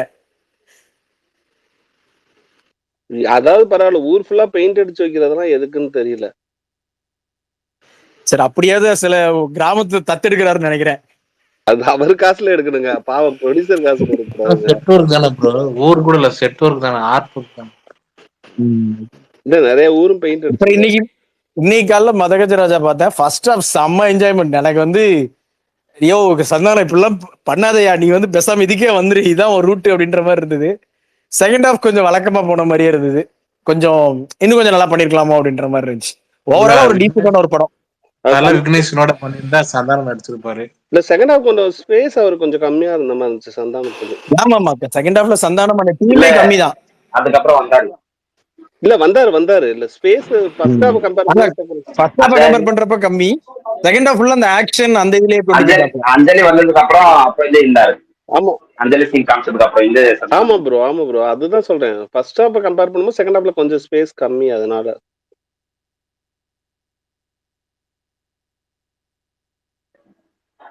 ப்ரோ அந்த 991 கேட்டகரினா என்ன கேட்டகரி ப்ரோ அது? அதான் நான் தெளிவா போட்டேனே, இந்த ரேஸை பத்தி பெருசா இன்ட்ரெஸ்ட் இல்ல, ரேஸை பத்தியும் தெரியவும் தெரியல. ஆனா எல்லாரும் பாடுறப்ப அவங்க சந்தோஷமா இருக்கு, அவ்வளவுதான். மொத்தம் 4 நான் ஒரு கடைசியா ஒரு ட்வீட் போட்டிருக்கேன், ராஜேஷ் சொல்லுவாரு. ஆனா என்னன்னா நான் ஒரு ட்வீட் ஷேர் பண்ணிருக்கேன். இல்ல எனக்குமே அந்த 2 கேட்டகரி அவங்க இதான், நாங்க அது மட்டும் தான் இது பண்ணேன். அந்த GT4 GT3 அது வந்து first spirit of the game. அதான் உங்க மேல நம்ம ஸ்பேஸ்க்கு மேல ஒரு லிங்க் ஷேர் பண்ணிருக்காங்களா, அவர் வந்து இந்த ஸ்பேஸை பத்தி கடைசியா வின்னிங் மொமெண்ட்டை பத்தி சொல்லியிருக்கிறாரு. அந்த டோட்டலா என்னங்கிறத வேணா ஒரு பார்வை பார்த்துட்டு வந்திருக்கேன். டீட்டா தமிழ்ல சொல்லியிருக்காரு. நானே இதை பார்த்துதான் ஓரளவுக்கு தெரிஞ்சுக்கிட்டேன் அவங்க கடைசி மொமெண்ட் ஏன் இவ்வளவு கொண்டாட்டமா இருக்கு அப்படிங்கறது. ஆக்சுவலா நானும் முன்னாடி வந்து டிவில வந்து இந்த கேஸ்ட்ரால் சூப்பர் GT ஒரு கார் ரேஸ்லாம் முன்னாடி பார்த்திருக்கேன். யார் பேர் அதெல்லாம் தெரியாது, அதனால வேகமா போகுது அப்படின்ற மாதிரி நம்ம பார்த்துருக்கோம். அதுக்கப்புறமா ஒரு எப்படி பார்த்தாலும் 20-25 வருஷம் கழிச்சு இப்பதான் கார் ரேஸை ஒரு தொடர்ந்து ஒரு 1 மணி நேரம் தொடர்ந்து பார்த்திருக்கேன். அது என்ன மேட்டர்லாம் நமக்கு தெரியாது. இந்த கார் இந்த கார் அப்படின்ற மாதிரி நம்ம உட்காந்து பார்த்துருக்கோம், அவ்வளவுதான்.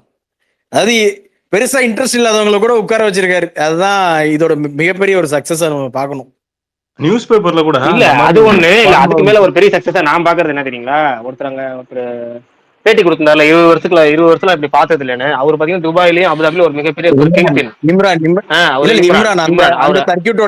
மிகப்பெரிய ஒரு மிகப்பெரிய ஒரு கிங்பின் மாதிரி அவர்லாம் இந்த மாதிரி சொல்லியிருக்காரு, ஒரு வார்த்தை யூஸ் பண்ணிருக்காருங்கிறப்ப மிகப்பெரிய இன்னும் ஒரு கொலாபரேஷன் நம்ம எதிர்பார்க்கலாம்.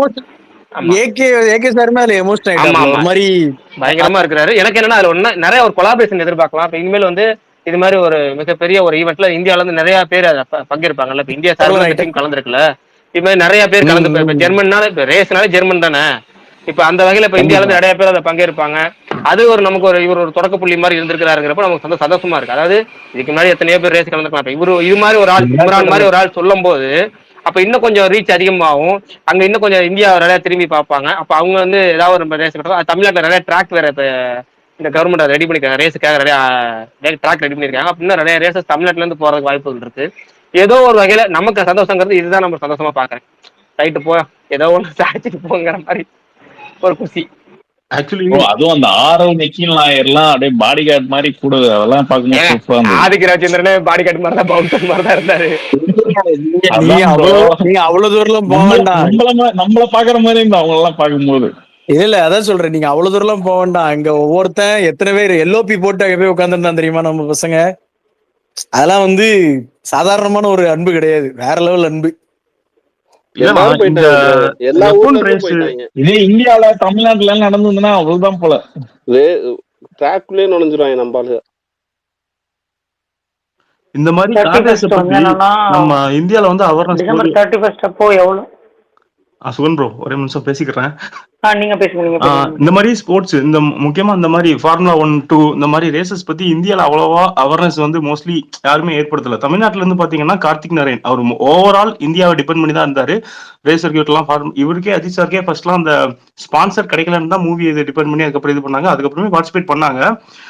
அதுக்கப்புறம் அந்த ஸ்போர்ட்ஸ் நியூஸ்ல முன்னாடி பார்க்கும்போது ஸ்டார் ஸ்போர்ட்ஸ்ல இந்த நியூஸ் பேப்பர்ல பாத்தீங்கன்னா இந்த மாதிரி அதுமே அந்த போட்டி நடந்து முடிஞ்சதுக்கு அப்புறம் இந்த மாதிரி போட்டியெல்லாம் சுற்றுலாம் நடந்துச்சு. இதுல வந்து செபாஸ்டின் வெட்டல், அதுக்கப்புறம் லூயிஸ் ஹாமில்டன் இவங்க எல்லாம் வின் பண்ணியிருக்காங்க. அவங்க வந்து இந்த பென்ஸ், அதுக்கப்புறம் ஃபெராரி, இன்னும் 2-3 இதெல்லாம் இருக்கு. அதெல்லாம் ஃபாலோ பண்ணி இந்த டீம்ஸ்லாம் பார்ட்டிசிபேட் பண்ணி இந்த பாயிண்ட்ஸ், அதில் ஒரு குறிப்பிட்ட பாயிண்ட்ஸ்லாம் உண்டு. சில சர்க்கியூட்ஸ்லாம் அந்த 3 months அந்த கேட்டகரியில வேறு லொக்கேஷன்லாம் நடக்கும். அந்த மாதிரி தான் இது பண்ணியிருப்பாங்க. அதுக்கப்புறம் ஸ்டார் ஸ்போர்ட்ஸ் நம்ம இது ஸ்டார் ஸ்போர்ட்ஸுக்கு முன்னாடி ஒரு ஆர்டிகல் பேப்பர்லாம் ஒரு எப்பவுமே வந்துகிட்டு இருக்கு. அதுலலாம் நான் முன்னாடி கிரிக்கெட் எனக்கு ஃபேன், அதுக்கப்புறம் ப்ளே பண்றதுனால எனக்கு பிடிச்ச பிளேயர்ஸ்லாம் கட் பண்ணி பேப்பர்ஸ் எல்லாம் ஒட்டிக்கிட்டு இருப்பேன். அப்போ அந்த ஸ்போர்ட்ஸ் பேஜ்லாம் இதில் பார்க்கும்போது இது மாதிரி நம்ம இந்தியாவில் இல்லையே, அவ்வளோவா இதை பத்தி அவ்வளோ நியூஸும் வரலையே நினைப்பேன்.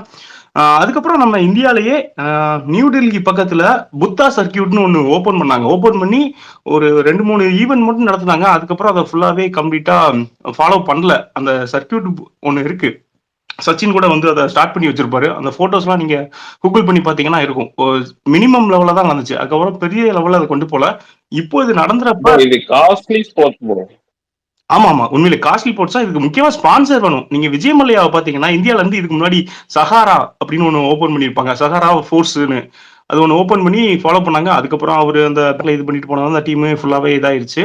அதனால இப்போ இந்த மாதிரி ஒரு ஸ்போர்ட்ஸ் அங்கீகாரம் கிடைச்சோம்னா நிறைய டிரைவர்ஸ்லாம் வருவாங்க, இதுல இருந்து இன்வால்மெண்ட் காட்டுவாங்க. அதே மாதிரி முக்கியமா இதுல ஃபேன்ஸ் சப்போர்ட் பண்ணும்போது அதுல அஜித் சார் டீம்ல ரேசிங்ல உள்ள பேலன்ஸ் 3 பேரும் அவ்வளோ என்ஜாய் பண்ணாங்க. இவங்க இவ்வளவு பேரு அப்போ ஆட்டோமேட்டிக்கா அவங்களுக்கு வந்து ஒரு கூஸ் பம்ப்ஸ் ஆகிரும். அதுக்கப்புறம் நம்ம கண்டிப்பா போடியம் ஏறணும்னு அவங்களுக்கே ஆட்டோமேட்டிக்கா ஒரு மைண்ட் செட் வரும், வின் பண்ணணும். வின் பண்ணவொன்னு அவர் பண்றதுக்கு சாரி இல்ல ஒரே ஒரு விஷயம், அவங்கன்னு இல்ல, அதாவது அஜித்குமார் ரேசிங் டீம் மட்டும் கிடையாது, ஓவராலாவே அங்க மத்த டீம்ஸ்ல வந்திருந்தாங்க இல்லையா, அவங்களுக்குமே ஏன்னா இவ்வளவு பெரிய ஒரு இதெல்லாம் அவங்க வந்து இதுக்கு முன்னாடி பார்த்ததே இல்லை அப்படின்ற மாதிரி தான் சொல்லியிருந்தாங்க. அந்த ஆடியன்ஸோடைய கவுண்ட் இதுக்கு முன்னாடி வேற இங்க நம்ம இந்த ஏசியன் கண்ட்ரீஸ்ல வந்து இவ்வளவு ஒரு இது அவங்க எல்லாருக்குமே இது யாருப்பா இது, இந்த ஆள் யாரு அப்படின்ற மாதிரி ஒரு இது வந்து அவங்க கேமுக்குமே ஒரு இம்பார்ட்டன்ஸ் இவ்வளவு பேர் கொடுக்குறாங்க அப்படின்ற மாதிரி இந்த ஒரு மனுஷனுக்காக அப்படின்றப்ப அது வேற மாதிரி ஒரு இன்ஃப்ளூயன்ஸ் நான் சொல்றேன். அந்த இன்ஃப்ளூயன்ஸ் தான் வந்து இன்னும் நிறைய பேரை வந்து அந்த ஃபீல்டுக்குள்ள உள்ள கொண்டு போகும்னு நினைக்கிறேன். கண்டிப்பா அண்ணா. இல்ல அவங்க வின் பண்ணதுக்கு நேத்தா அப்புறம் அந்த 3 டிரைவர்ஸும் வந்து அந்த ஆடியன்ஸை பார்த்து சியர் அப் பண்ணி என்ஜாய் பண்ணாங்க பாத்தீங்களா? அதெல்லாம் அப்படி இருந்துச்சு உண்மையிலேயே. ஒரு இவ்வளவு சப்போர்ட் இருக்கும்போது கண்டிப்பா ஒருத்தனால வின் பண்ண முடியும் அப்படின்னு காட்டினாங்க. ரொம்பவே முக்கியமா எனக்கு படம் வந்திருந்தா கூட படம் வராத குறைய இந்த செலிப்ரேஷன் அவ்வளோ டிஎல் பார்க்கும்போது அப்படியே நம்மளுக்கு சூப்பரா இருக்கு. நம்மளே வின் பண்ண மாதிரி ஒரு இது கொடுக்கு. இதை இன்ஸ்பிரேஷனா பண்ணி நிறைய பேர் பல்வேறு துறைகளை சாதிக்கணும். விடாமுயற்சியோட இருந்தா கண்டிப்பா வெற்றி பெறலாம். அதுக்கு தான் ஒரு எக்ஸாம்பிள். 100 km/h ஒரு கார் ஒரு 150ல போறோம் அப்படின்னாலே அது வந்து ஒரு 6 hours கண்டினியூஸா டிராவல் பண்றோம், ரைட் பண்றோம், ஓட்டுறோம் அப்படின்னா ஒரு மாதிரி டயர்ட் ஆயிருவோம்.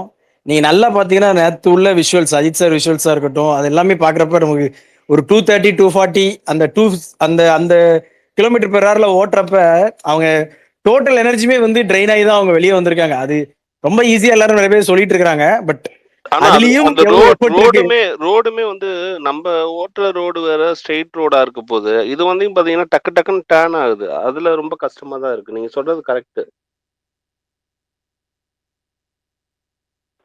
அதாவது சின்ன வயசுல இருந்து ஒருத்தன் வந்து அதாவது இந்த கனவு படத்துல வரும்ல, ஆசைப்பா இது கனவு கண்டது மட்டும் பெருசு இல்ல, அது சண்டை போடணும். அந்த மாதிரிதான் ஜெயிக்கிறோமோ தோக்குறோமோ அவர் சின்ன வயசுல ஆசைப்பட்டாரு. அதை அடையவும் கத்துக்கணும் அப்படின்னு. அதான் சின்ன வயசுல இருந்து ஒரு அவரு இதுக்காகவே தான் அவர் வந்து மெயினா அந்த மாடலிங் இந்த மாதிரி வந்தாரு. அதுல அவர் ஒரு இது ரீச் ஆயிட்டா அந்த ஒரு என்ன சொல்றது அந்த ஒரு ட்ரீமை வந்து கொஞ்சம் அச்சீவ் பண்ணிருக்காரு நினைக்கிறப்ப ஹாப்பி ஃபார் யூ. அவ்வளவுதான். இன்னொன்னு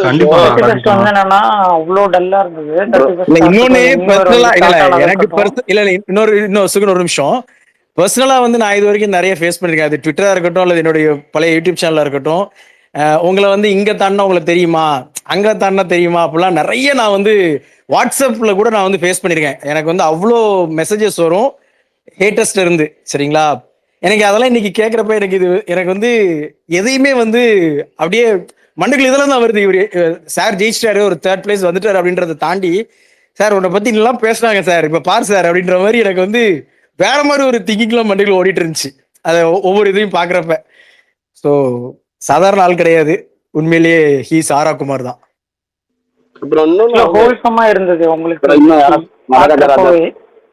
கரெக்டுங்களா?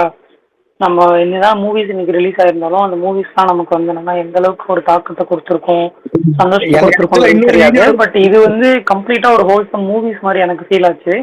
பிஃபோர் த ரேஸ் வந்த போட்டோஸ் கிளிம்ஸ், அங்க வந்த செலிபிரிட்டிஸா இருக்கட்டும், சப்போர்ட்டிங்கா இருக்கட்டும், தென் ஆஃப்டர் த ரேஸ் முடிஞ்சதுக்கு அப்புறம் அந்த வின்னிங் மூமெண்ட்ஸ், முக்கியமா வந்து என்னன்னா நான் அன்சீனா நான் பார்த்த ஒரு விஷயம் என்னன்னா அந்த ஃபேமிலி பாண்டிங், அவங்களுக்குள்ள இருந்த ஒரு ஃபேமிலி பாண்டிங், அதை ஷேர் பண்ணிட்ட விஷயம், அந்த லவ் ஷேர் பண்ணிட்ட விஷயம். கடைசியாக ஒரு இன்டர்வியூல வந்து என்ன பண்ணிருப்பாரு, ஷாலுக்கு தேங்க்யூ சொல்லியிருப்பாரு, சல்னி மேடம்க்கு தேங்க்யூ சொல்லி என்னை ரேஸ் பண்ண அலோவ் பண்ணதுன்னு.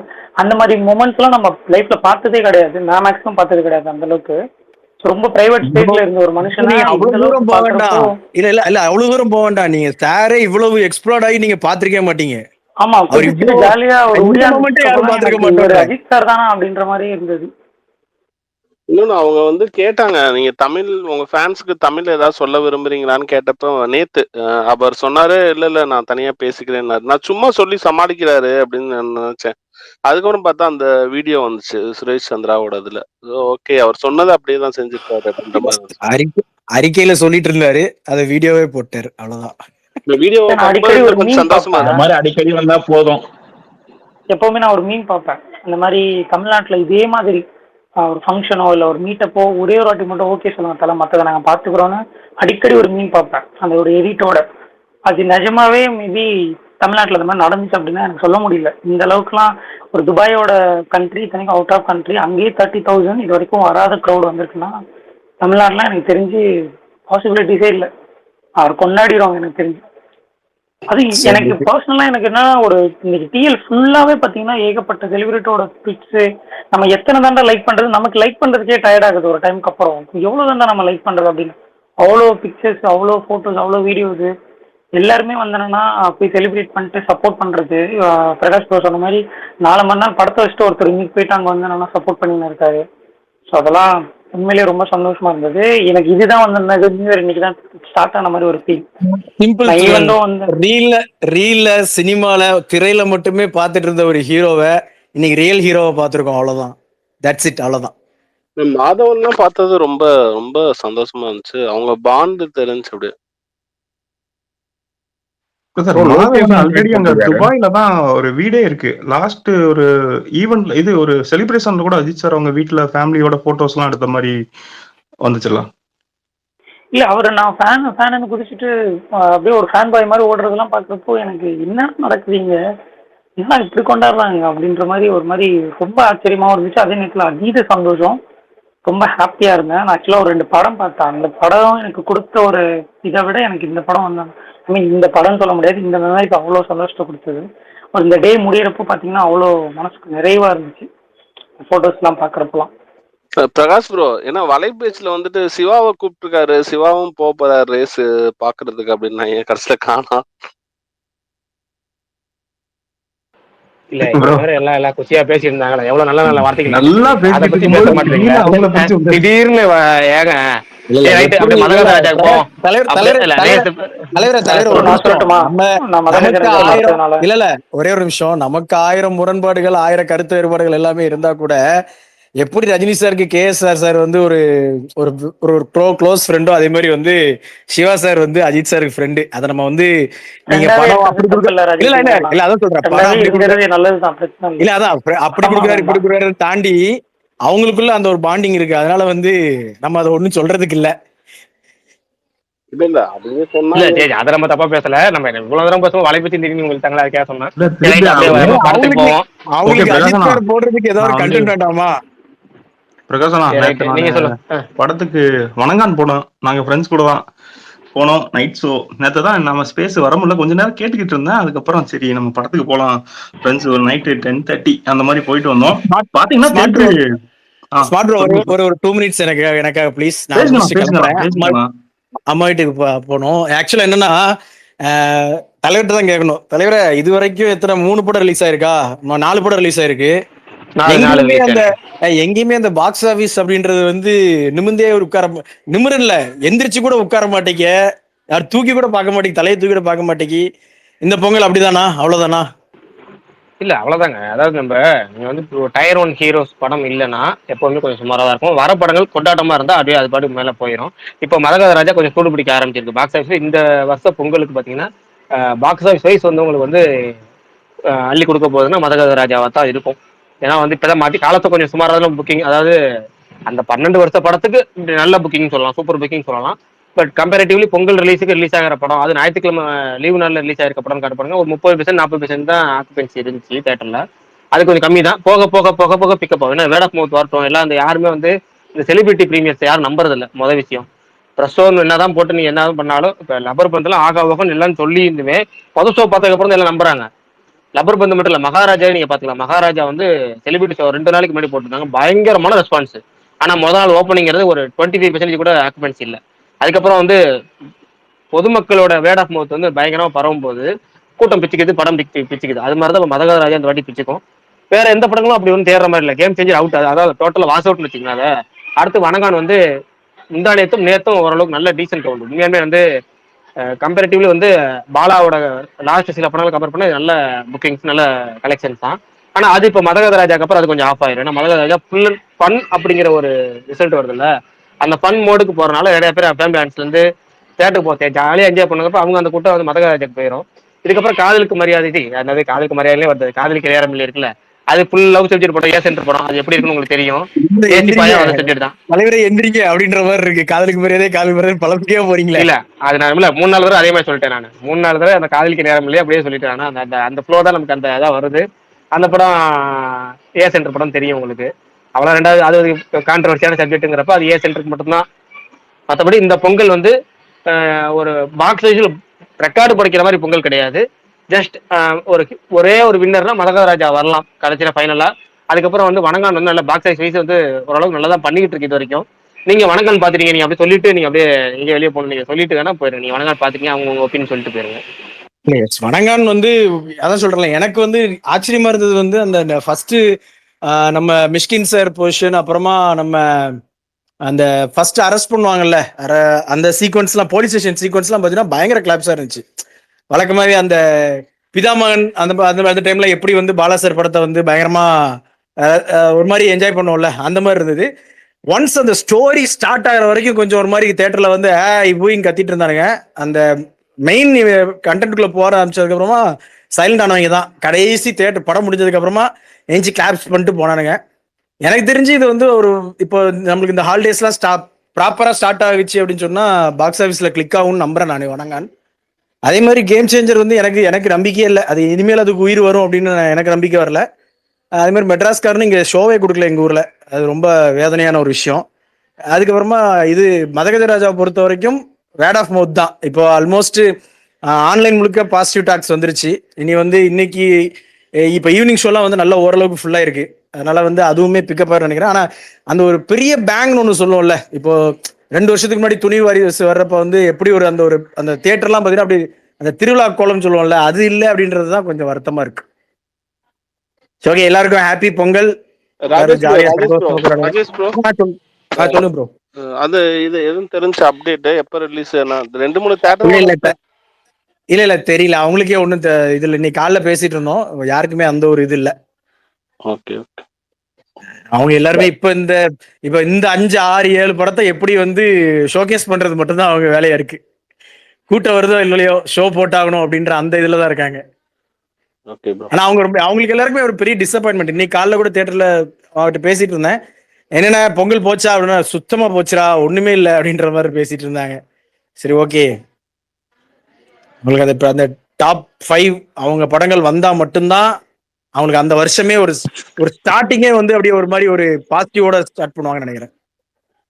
இல்ல உண்டுங்க, அது எப்பவுமே உண்டுங்க. இப்ப வாரிசு துணிவு முத நாள் மட்டும் 43 கோடி 2 படமும் சேர்த்து. ஒரு நாள்ல 43 கோடி அப்படிங்கிறப்ப தியேட்டருக்காரங்க அது வெறும் கலெக்ஷன் மட்டும் சொல்றேன். அதுக்கப்புறம் நீங்க வந்து additional business, canteen business, parking business, அது சார்ந்திருக்க பிசினஸ் தனியாக கணக்கு வச்சுங்க. பாக்ஸ் ஆஃபீஸ் மட்டும் 43 கோடி 2 படமும் சேர்த்து. அப்ப அந்த பெரிய நடிகர் படம் வந்தா அந்த பூஸ்ட். சரி ரைட்டு, அதை விடுவோம் பாத்துக்கலாம். இல்ல ஒரு வீரதேவன் வந்தா கூட மனசு ஆடி இருக்கும் ப்ரோ, கொஞ்சம் இதா இருக்கும், செல்ஃபா இருக்கும். ஏங்க அந்த படம் ரெடி பண்ணலங்க, அந்த படம் ரெடி பண்ணல. அவங்க படம் இன்னும் நிறைய ஒர்க் இருக்கு. எல்லாம் சொல்றாங்க ஜனவரி 2 நான் அப்பெல்லாம் சொல்லிட்டேன் ஜனவரி 2 எனக்கு வரும்னு தோணவே இல்லை. அவங்க வந்து ரெடியே பண்ணல படம். அது நிறைய ஒர்க் இருக்கு இன்னும். அவங்களும் எதிர்பார்க்கறது என்னன்னா இல்ல ஒரு ப்ராப்பரான ரிலீஸ், ஒரு பெரிய ரிலீஸ் அவங்க எதிர்பார்க்கறாங்க. அதனால அதுக்கு ஏத்த மாதிரி தான் அவங்க வந்து பிளான் பண்ணி படத்தை வந்து ஸ்லோவா தான் அவங்க ரெடி பண்ணிட்டு இருக்காங்க.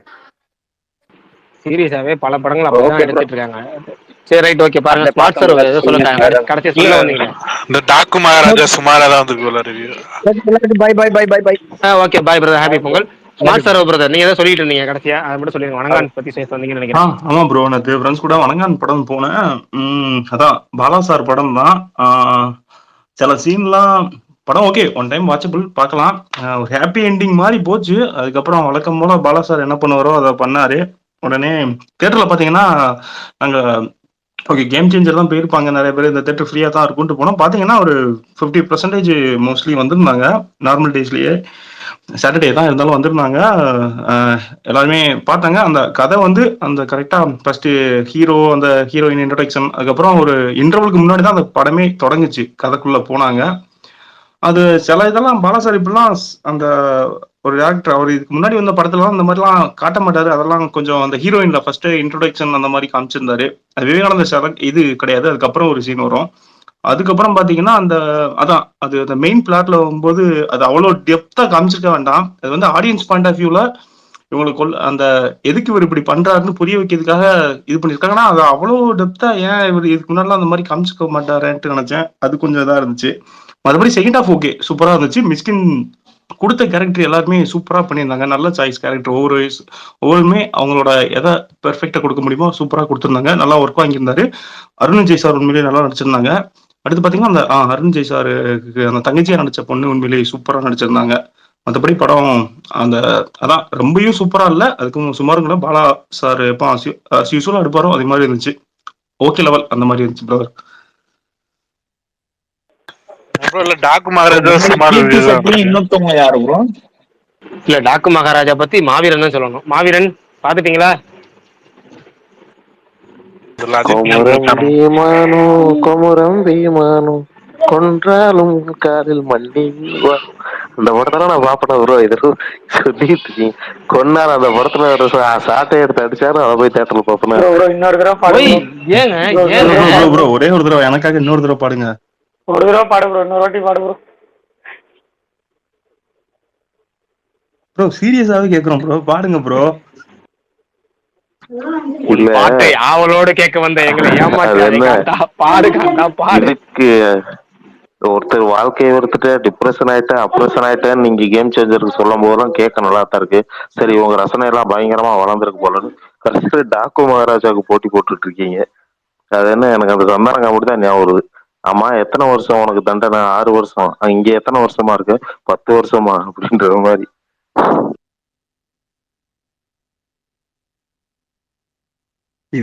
இதே ஸ்பேஸ்ல லாஸ்ட் டைம் ஒரு டிஸ்கஷன் போச்சு. அனிமல் மூவி, அதுக்கப்புறம் இன்னொன்னு ஏதோ டிகாப்ரியோ மூவி ஒன்று போச்சு, வால் ஸ்ட்ரீட்.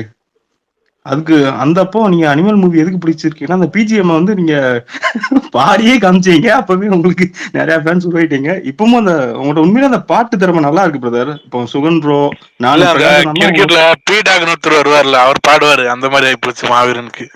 ஆமா மாவீரன் அஸ்வின் பீடாக்கு பீடாக் பாடிட்டே இருப்பாரு. அந்த மாதிரி இப்ப மாவீரனுக்கு வந்து அடிக்கடி என்னன்னா ஒரு எக்ஸாம்பிளுக்கு ஒரு கவுண்டரோட எடுத்துட்டு வருவாரு, ஏதாவது மீம்ஸ் இல்லைன்னா டெம்ப்ளேட், அதுதான் மாவீரனும் பண்ணுவாரு. ஏதாவது ஒரு டைலாக் எனக்கு நீங்க இந்த பாட்டு பாட சொன்னீங்க, எனக்கு வந்து அனிமல் பிஜிஎம் ஒரு தடவை போட சொல்லி அவரை சொல்லணும். எனக்கு அதுதான் இந்த வாட்டி கேட்கணும்னு ஆசையா இருக்கு. எனக்கு இதை கூட அதை எனக்கு ஒரு தடவை பாடணும். கேக்குறேன். இல்ல நீங்க படம் நல்லா இல்லன்னு நேத்துல எனக்கு அதான் வருத்தம். நீங்க கேம் சேஞ்சர் நல்லா இல்லன்றீங்க, ஓகே. ஆனா வாழ்க்கையே வெறுத்துட்டேன், ரொம்ப போர் அடிக்குது அப்படி இப்படின்றீங்க, ரைட்டு. கடைசியில டாக்கு மகாராஜா யார் தியேட்டர்ல பாத்தீங்கன்னு இருக்கீங்க. எனக்கு அதான் சிரிப்பா வருது. ஏன் இன்னைக்கு ஒரு படம் ரிலீஸ் ஆகி கண்டிப்பா நீங்க பெங்களூர்ல எல்லா படத்தையும் பாத்துருக்கீங்க. நீங்க வந்து படம் பார்த்தவங்க சொல்லுங்க. ஒருத்தர் கேட்க டாக்கு மகாராஜா மிக்சட் ரிவ்யூஸ்ங்கிறாரு. சரி கண்டிப்பா நான் பார்க்கல, நான் பார்க்காம அதை கருத்து சொல்ல முடியாது.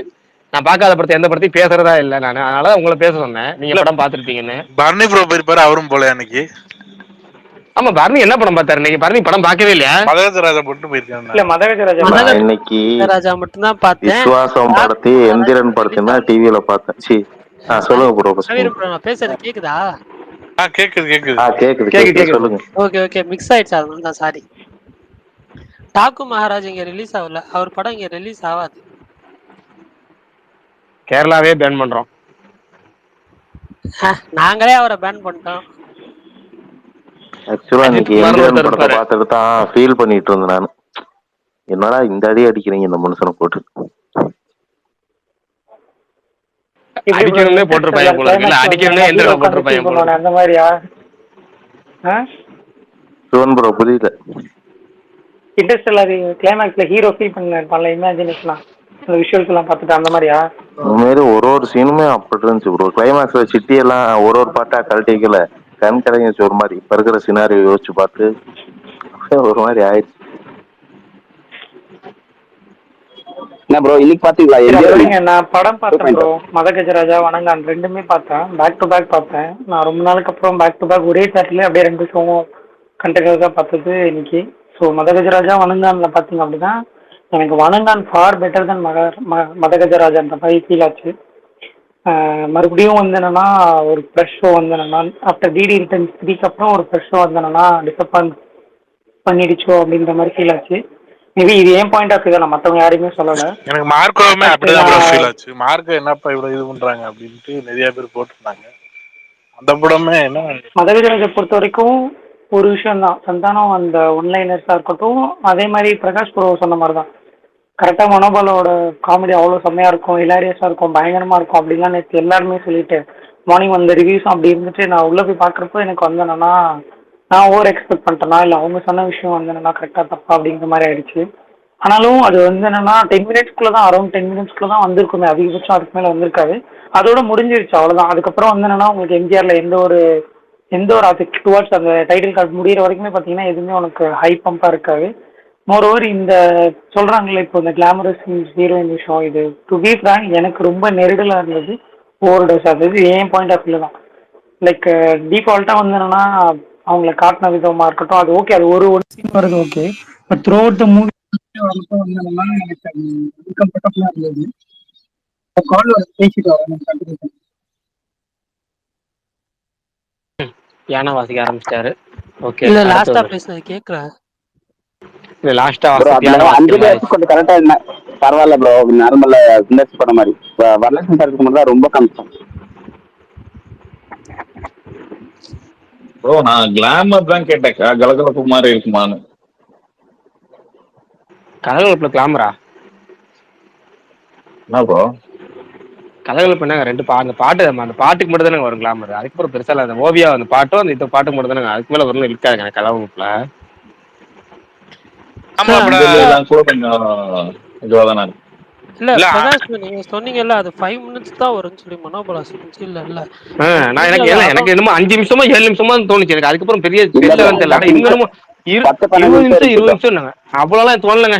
20 நிமிஷம் 20 நிமிஷம் எனக்கு என்ன மொட்டை ராஜேந்திரன் அங்க ஆரம்பிச்சு கரெக்டா மொட்டை ராஜேந்திரன்லயே முடியும். அவ்வளவு சீக்வன்ஸ், அது அவ்வளவு பெரிய சீக்வன்ஸ் ஆக்சுவலா.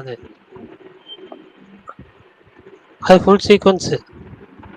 சரி ரைட் ஓகே. எனக்கு அந்த சீன் தான் படத்துல ஓரளவுக்கு நல்லா இருந்துச்சு. நீங்க கிளாமர் சொன்னீங்கல்ல, அது எல்லாருமே பார்க்கலாம்னு சொல்லி, அது அது இப்போ அவுட்டேட்டட் ஆயிடுச்சு. அது இப்போ யாருமே விரும்ப மாட்டாங்கன்னு தான் நான் ஃபீல் பண்றேன். அது என்ன சொல்ல, அந்த யோகா சீனு, அதுக்கப்புறம் அந்த கிணத்துக்குள்ள இருக்கிற சீனு, அதெல்லாமே ஒரு மாதிரி இதா அது மாதிரி இருந்துச்சு. எனக்கே என்னடா பண்றீங்கன்ற மாதிரி தான் இருந்துச்சு. இல்ல படத்துல கிளாமர் ஓவர் மாதிரி இதாக இருந்துச்சு. அதை சுத்தி வச்சு இந்த சந்தானம் ஒண்ணு இப்ப அந்த 1 2 3 என்ன வரல அந்த 1 2 3 நான் படத்துல சிரிச்ச இடம்னா அது ஒண்ணு இடம் தான். நான் படத்துல நான் சொல்றேன், நான் வந்து லவுடா சிரிச்ச இடம்னா அந்த 1 2 3 என்ற இடமும், அதுக்கப்புறம் வந்து ஒன்னு 2 சீன் அங்க ஃபர்ஸ்ட் ஹாஃப்ல. செகண்ட் ஹாஃப்ல பாத்தீங்கன்னா அந்த மனோபாலா சீன், அந்த லாரியில போற சீன், இது மாதிரி 1 2 தான் நம்ம கொஞ்சம் லவுடா சிரிச்சேன் தவிர மற்றபடி எனக்கு எல்லாமே ஓகே. மற்றபடி என்னன்னா மத்தவங்க என்ஜாய் பண்ணாங்க, நம்ம கூட வந்து எல்லாமே என்ஜாய் பண்ணாங்க, அவங்களுக்கு படம் பிடிச்சிருந்துச்சு. ஓகே அவ்வளவுதான். இப்ப அடுத்து வடிவேலோட பண்றாருல ப்ரோ, அது இந்த மாதிரி காமெடி படம் தானா? ஆமா காமெடி படம் தான் ட்ரை பண்றாரு. அது ஒரு காமெடி படம். அப்புறம் கலகலப்பு 3 எடுக்கிறாரு. அதுக்கப்புறம் அரண்மனை 5 எடுக்கிறாரு. இனிமேல் அவர் வந்து ஃபுல் அண்ட் ஃபுல் காமெடிக்கு மட்டும் ட்ரை பண்ணா போதும்னு நினைக்கிறேன். இந்த அரண்மனை 4 விட்டுட்டு, அரண்மனை சீரிஸை விட்டுட்டு இது மாதிரி ஃபுல் ஃபிளட்ஜா வந்து இது மாதிரி திரும்ப பழைய காமெடி அப்படியே பயங்கரமா ஃபுல் ஃபிளட்ஜா போனா சூப்பரா சந்தோஷமா நம்மளும் அப்பப்போ ஒரு 4 காமெடி படம் பார்த்துடலாம். ப்ரோ எனக்கு சந்தானம் ஹீரோ பண்ணாலும் பரவாயில்ல, ஆனா சுதர்சி படத்துல அது முயற்சி பண்ணாங்க. அது முயற்சி பண்ணாங்க ஆக்சுவலா. அது கடைசியில நடக்காம போயிடுச்சு. சந்தானம் வந்து அது வந்து சுந்தர்சியும் சந்தானம் சேர்ந்துதான் வந்து அரண்மனை 4 ஆரம்பிச்சாங்க. அது நடிக்கும் போது விஜய் சேதுபதி தான் வந்து ஹீரோ. விஜய் சேதுபதி ஹீரோ, சந்தானம் வந்து செகண்ட் ஹீரோவா, 2 பேரும் ஹீரோவா புக் பண்ணாங்க. அது அப்படியே அவர் சந்தானம் விலகவும் லைக்கா ஃபர்ஸ்ட் விலகினாங்க. லைக்கா விலகணும் விஜய் சேதுபதி விலகிட்டாரு. விஜய் சேதுபதி சந்தானம் விலகிட்டாரு. அதுக்கப்புறம் சந்தானம் விலகினப்போ அவரோட ரோலை சுருக்கிட்டு சந்தோஷ் பிரதாப் ரோலா மாத்திட்டாங்க. அதை வந்து பெரிய ஒரு 5 நிமிஷம் ரோலா மாத்திட்டாங்க. அதை இல்லைன்னா அந்த ரோல் வந்து ஃபுல் செகண்ட் ஹீரோ ரோல் மாதிரி மாத்தி வச்சிருந்தாங்க சூப்பரா. அதை எனக்கு இந்த விக்னேஸ்வரன் தான் கோபம் வருது ப்ரோ. எப்படியோ நல்லா ஒரு காமெடியாவும் வந்தாரு, ரொம்ப காமெடியாவும் வந்தாரு. இல்ல காமெடி சூப்பரா காமெடியாவும் வந்தாரு. திரும்ப கம்பேக் கொடுக்கான்னு வந்தாரு. அரவிந்த் சாமியும் அதுல நடிக்க வந்த அரவிந்த் சாமி வில்லன் ரோல் கிடையாது, அவருமே ஒரு ஃபுல் ஃபிளட்ஜ்டு ஒரு ஃபன் ரோல் பயங்கரமா இருந்திருக்கும். அதாவது அரவிந்த் சாமியும் காமெடி பண்ணலாம்னு வந்தாரு. ஆமா 3 பேரும் காமெடி பண்ற மாதிரி இருந்துச்சுங்க. அது அஜித், அரவிந்த் சாமி, சந்தானம் 3 பேரும் பயங்கரமா ஒரு காமெடி பண்ற மாதிரி ரோல் பண்ணி அதை சுத்தி ஒரு ஆக்ஷன் படம் பண்ணியிருந்தாங்க. அது ரைட்டு ஓகே. அவருக்கு பவுண்டர் ஸ்கிரிப்ட் ரெடி பண்ணல, என்ன பண்ணுறது, இது எல்லாமே முழுக்க விக்னேஷ் சிவன் ஃபால்ட்டு. அவரு அது தப்பு பண்ணது எவ்வளவு பெரிய பாதிப்பு உண்டாயி இந்த படமே வராம போய் எவ்வளவு நிலை ஆகி அவருக்கும் படம் வராம இவருக்கும் படம் வராம சந்தானமும் திரும்ப காமெடினா வராம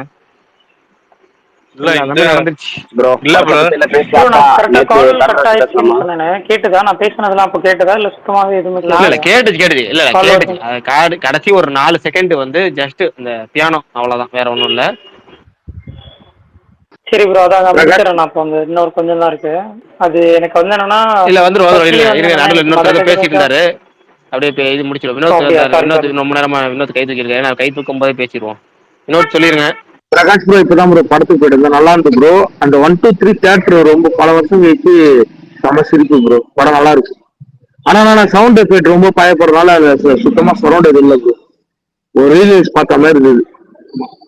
அதான் நான் ரீலீஸ் டைம்ல தாங்க போனேன். இப்ப என் தங்கச்சிட்ட கேட்டேன் படம் எப்படி இருக்குன்னு. நான் இந்த படம் 12 வருஷம் கழிச்சு ரிலீஸ் ஆயிருக்குன்னு தெரியும். ஒரு 12 வருஷம் கழிச்சு 12 வருஷத்துக்கு முந்தைய படம் எப்படி இருக்கும்னு நினைச்சு எதிர்பார்த்து வந்தோம்னா அப்படி இருக்கு. அந்த அளவுக்கு எனக்கு ஓகே திருப்தி அப்படின்னாங்க. அவ்வளவுதான். என் தங்கச்சி சொன்னது கரெக்டா இருக்கும். எனக்கு என்ன பொறுத்த வரைக்கும் படம் சொன்னாங்கன்னா அவங்க கரெக்டாக சொல்லுவாங்க. அவங்க சொன்ன வார்த்தை இதுதான். 12 வருஷத்துக்கு முந்தைய படம் எப்படி இருக்குன்னு நினைச்சு நான் வந்தனோ, சுந்தர்சி படம் 12 வருஷத்துக்கு முன்னாடி காமெடி எப்படி இருக்குன்னு நினைச்சு வந்தனோ, சந்தானம் 12 வருஷத்துக்கு முன்னாடி காமெடி எப்படி இருக்குன்னு நினைச்சு அப்படி வந்துச்சு. படமும் அப்படி இருந்துச்சு, எனக்கு ஃபுல்ஃபில் பண்ணுச்சு அப்படின்னாங்க. ஓகே, அவ்வளோதான். நம்ம கூட ஃபேமிலி கூட்டு போன எல்லாத்துக்கும் படம் பிடிச்சிருச்சு. நம்ம தான் நான் ஒருத்தன் தான் வந்து இந்த மாதிரி அப்படி அந்த மாதிரி அப்படின்னு சொல்லிட்டு இருந்தேன். மற்றவங்களுக்கு எல்லாமே கூட வந்து எல்லாத்துக்கும் ஓகே, எனக்கு மட்டும் ஓகே, அவ்வளோதான். ஆனா நான் ஆப்ரேட்டர் கேட்ட ப்ரோ ப்ரோ அண்ணா சவுண்ட் கம்மியா இருக்குன்னு கேட்டதுக்கு அவர் அதான் சொல்லுவோம். ஆனா கடைசியா ஒரு பாட்டு வந்து பாருங்க ப்ரோ, அதுல சவுண்ட் எஃபெக்ட் சூப்பரா இருந்தது. அந்த பேர் பட சொல்ல சரௌண்ட்ல வந்தது அந்த பாட்டுக்கு. அது கடைசியா இப்ப சேர்த்த பாட்டா தும்பைக்கு தும்ப தும்பைக்கு தும்ப அதெல்லாம் பயங்கரமா அப்பயே. ஆனா அது எஃபெக்டா இருந்தது, அந்த பாட்டு மட்டும் எஃபெக்டா இருந்தது, நல்லா இருந்தது. உங்களுக்கு சதாவோட சேர்த்து நல்லா எஃபெக்டா இருந்திருக்கும் ப்ரோ. நான் ஏன் வந்துட்டேன் ப்ரோ, எனக்கு அந்த பாட்டு நான் கேட்டது ப்ரோ.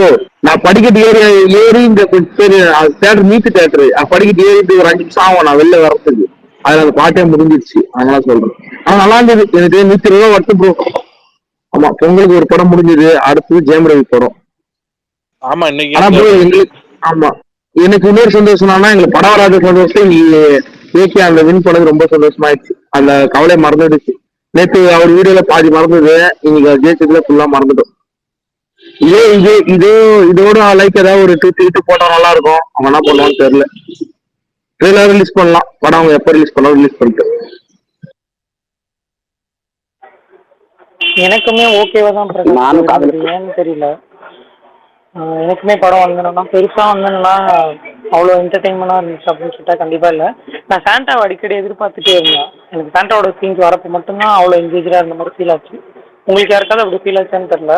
சாண்டா இல்லாம அதர் போர்ஷன்ஸ் பாக்குறப்போ கொஞ்சம் ஓகேவா தான் போச்சு.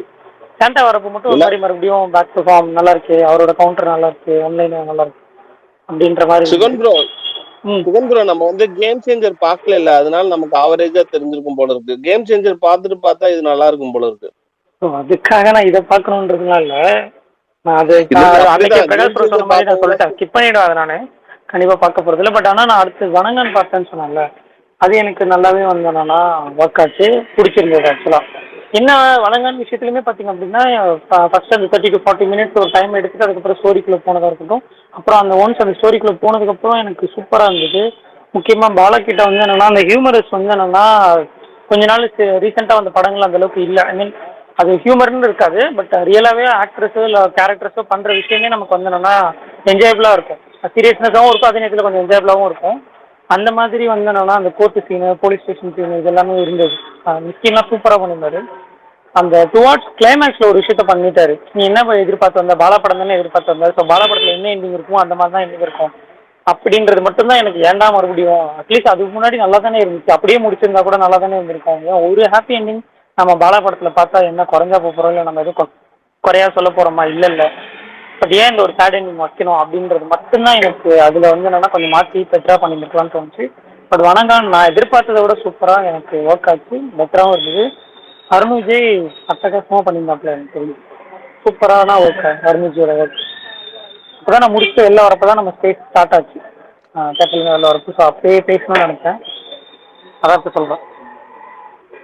சுகன் ப்ரோ, நீங்க சொன்னதுக்கு ஆன்சர் வந்து ரீசெண்டா பாலா சார் யூடியூப்ல இன்டர்வியூ கொடுத்துருப்பாரு. அதுல பாத்தீங்கன்னா அவனிவன் வந்து நீங்க என்னோட படம் பிலிமோகிராஃபில இது கொஞ்சம் டிஃப்ரெண்டா இருக்கும், எல்லாருமே பயங்கரமா என்ஜாய் பண்ணி சிரிச்சுட்டு வருவீங்க அந்த மாதிரி சொல்லியிருப்பாங்க போல. ஆக்சுவலி அந்த படம் வந்ததுக்கு அப்புறம் எல்லாம் சூப்பரா போய்கிட்டு இருக்கும். கடைசியில ஒரு வித்தியாசமா நடக்கும். உடனே அதை பத்தி ஆங்கர் கொஸ்டின் கேட்டிருப்பாங்க, ஏன் அப்படி ஆச்சுன்னா ஆக்சுவலி நான் வேற கதை தான் எழுதினேன். ஆனா எல்லாருமே ஒரு கேரக்டர் வந்து இன்னசென்டா இருக்காங்க, அவங்கள லைக் பண்ணும்போது அப்போ அவங்கள மையமா வச்சுதானே கதை நகருது, அப்போ அவங்களே கடைசியில அந்த மாதிரி கொண்டு வருவேன்னு ஒரு சொல்லியிருப்பாரு அவரு பாயிண்ட் ஆஃப் வியூல. அதான் நான் நினைச்சேன் இது சூப்பரா போய்கிட்டு இருக்கு, அதுக்கப்புறம் அவர்கள் அந்த தீர்ப்பு வந்தோடனே தேட ஆரம்பிச்சிருவாங்களா, அஜோ ஏதோ நடக்க போகுதுன்னு அப்படின்னு நினைச்சேன். அதே மாதிரி நடத்தி முடிச்சுட்டாங்க. என் கூட வந்த பசங்க எங்க ஃப்ரெண்ட்ஸ் எல்லாம், டே என்னடா அப்படி பாலா சார் படம்னா அப்படிதான் இருக்கணும் ஒரு 2-3 பேர் நாங்க சொன்னோம். உடனே அதுக்கு அப்படி என்ன இப்படி ஆயிடுச்சு அப்படின்ட்டு போனாங்க. ப்ரோ கமல் ட்வீட் பண்றாரு ப்ரோ அஜித்துக்கு. ஆனா அவனிவன் அவ்வளவு காமெடி ஒன்றும் பெருசா ஒர்க் அவுட் ஆகல ப்ரோ எனக்கு. அவரோட மத்த படம் காமெடி எல்லாம் நல்லா இருக்கும். அவனிவன் என்னமோ எனக்கு ஏன் இதுக்கு முன்னாடி இது எடுத்திருந்தார்ல, அதன சூர்யா விக்ரம், அந்த படம் காமெடி எல்லாம் ரொம்ப பிடிச்சிருந்துச்சு. பட் அவன் இவன்லாம் எனக்கு அவ்வளோ ஒர்க் ஆகல. ப்ரோ இது மதகதராஜுல கிரிக்கெட் கமெண்ட்ரி அவர் எல்லாம் இருக்காங்க, கிரிக்கெட்டர் சடகோபன் ரமேஷ் எல்லாம். அவர் கிரிக்கெட்டர் தானே ப்ரோ. அவர் நிறைய படம் நடிச்சிருக்காருல்ல. இது சந்தோஷ் சுப்ரமணியன் ஹீரோ சந்தோஷ் ப்ரோ. பட்டாப்பட்டினா ஒரு படம், அந்த படம் நல்லா இருக்குமே, ஹீரோவா நடிச்சிருக்காரு. நல்லா இருக்குமா? என்ன ப்ரோ நல்லா இருக்குன்றீங்க? பார்க்கலாம் ப்ரோ. நீங்க பாத்துருக்கீங்களா அது? ப்ரோ நீங்க வேற இல்ல பாத்துருக்கீங்களா பார்த்தது இல்லையா? பாத்துருக்கேன் ப்ரோ, அடிக்கடி இந்த டிவில போடுவாங்க, இல்ல விஜய் டிவில இதுலயே பார்ப்பேன். சந்தோஷ் சுப்ரமணியம் பார்த்திருக்கோம். அது யாரு டைரக்ஷன் தெரியுமா? அந்த எலின்னு ஒரு படம், அப்புறம் இன்னொரு படம் நல்ல படம், இப்ப ரீசெண்டா ஒரு ஹிட் படம் டைரக்ட் பண்ணாரு. இருகப்பற்று அந்த ரீமேக் தானே ப்ரோ அது? தெலுங்கு சூப்பர் ஹிட் படம் பொம்மரிலு. பொம்மரிலு ரீமேக் வந்து சந்தோஷ் சுப்ரமணியம். இருகப்பற்று ரீமேக்லாம் இல்ல ப்ரோ. அதுதான் இப்ப இருகப்பற்று ஒரிஜினல் படம். சந்தோஷ் சுப்ரமணியம் தான் சொல்றேன். இல்ல அதுல அவர் நடிக்க தான் செஞ்சிருப்பாரு. இல்ல நாங்க டைரக்டர் சொல்றோம், பட்டாப்பட்டி டைரக்டர்.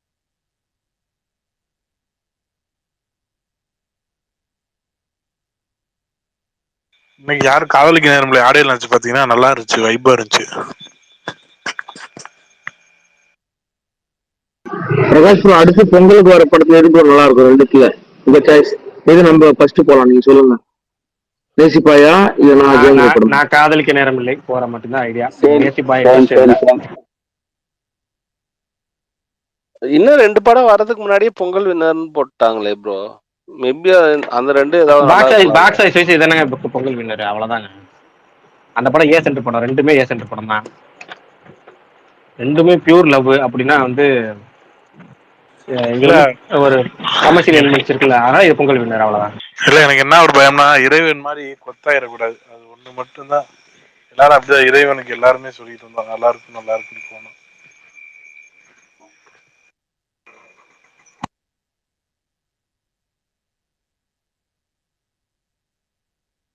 நல்ல டைரக்டர் அந்த மாதிரி ஒரு சீன்.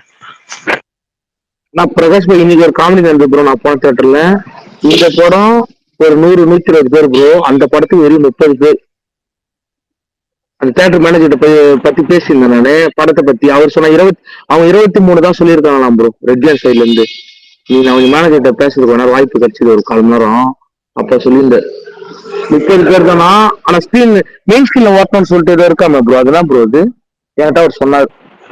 தெரியல, நம்ம ஊர்ல மெயின் ஸ்கிரீன்ல வந்து மதகதராஜா தான் போட்டுருக்காங்க. அது செகண்ட் சீட்டுக்கு மாத்திட்டாங்க. சிங்கிள் ஸ்கிரீன்லயே முழுசாவே தூக்கிட்டாங்க, கேம் சேஞ்சரை தூக்கிட்டாங்க. இப்ப டிஸ்ட்ரிபியூட்டர் தியேட்டர்னால ஸ்கிரீன் 1ல போடுவாங்களா ப்ரோ? எங்க ஊர்ல டிஸ்ட்ரிபியூட்டர் தியேட்டர் அது. அதனால அவன் அப்படின்னா அவங்க தானே போட்டாகணும், அவங்க தான் டிஸ்ட்ரிபியூட்டர்னா அப்புறம் எப்படி அவங்க தானே போடுவாங்க. நீங்க ஒரு படத்தை வாங்கிட்டு பெரிய அமௌண்ட் கொடுத்து வாங்கிட்டு அந்த உங்க சின்ன தியேட்டர்ல போட்டு இல்ல ப்ரோ, அப்படி இல்ல. அவர் என்ன சொன்னா 30 பேர் ப்ரோ, இது 120 டிக்கெட்டா, உங்களுக்கு அப்படி கணக்கு பார்க்க மாட்டாங்கன்னு கேட்டேன். அது 30 பேர், அது 120 டிஸ்ட்ரிபியூட்டரா பார்ப்பாங்க, அதுக்கப்புறம் தான் தியேட்டர் ஓனரா பார்ப்பாங்க. தியேட்டர் ஓனரா திங்கக்கிழமைக்கு மேல முடிவு எடுப்பாங்க. இப்ப டிஸ்ட்ரிபியூட்டர் முதல் வீக்கெண்ட்ல லீவ் நாள்ல எவ்வளவு காசு இருக்கணும் எடுத்துடணும். இந்த லீவ் முடிஞ்சதுக்கப்புறம் மாத்திக்குவாங்க. லீவ்ல கண்டினியூஸா முடியுது இல்ல, அதுக்கப்புறம் அவங்களுக்கு ஏத்த மாதிரி மாத்திக்குவாங்க. அப்ப நாளைக்கு காலையில மாறதுக்கு வாய்ப்பு இருக்கு. நான் போய் புக் மை ஷோல போய் பார்த்தா தெரியும்.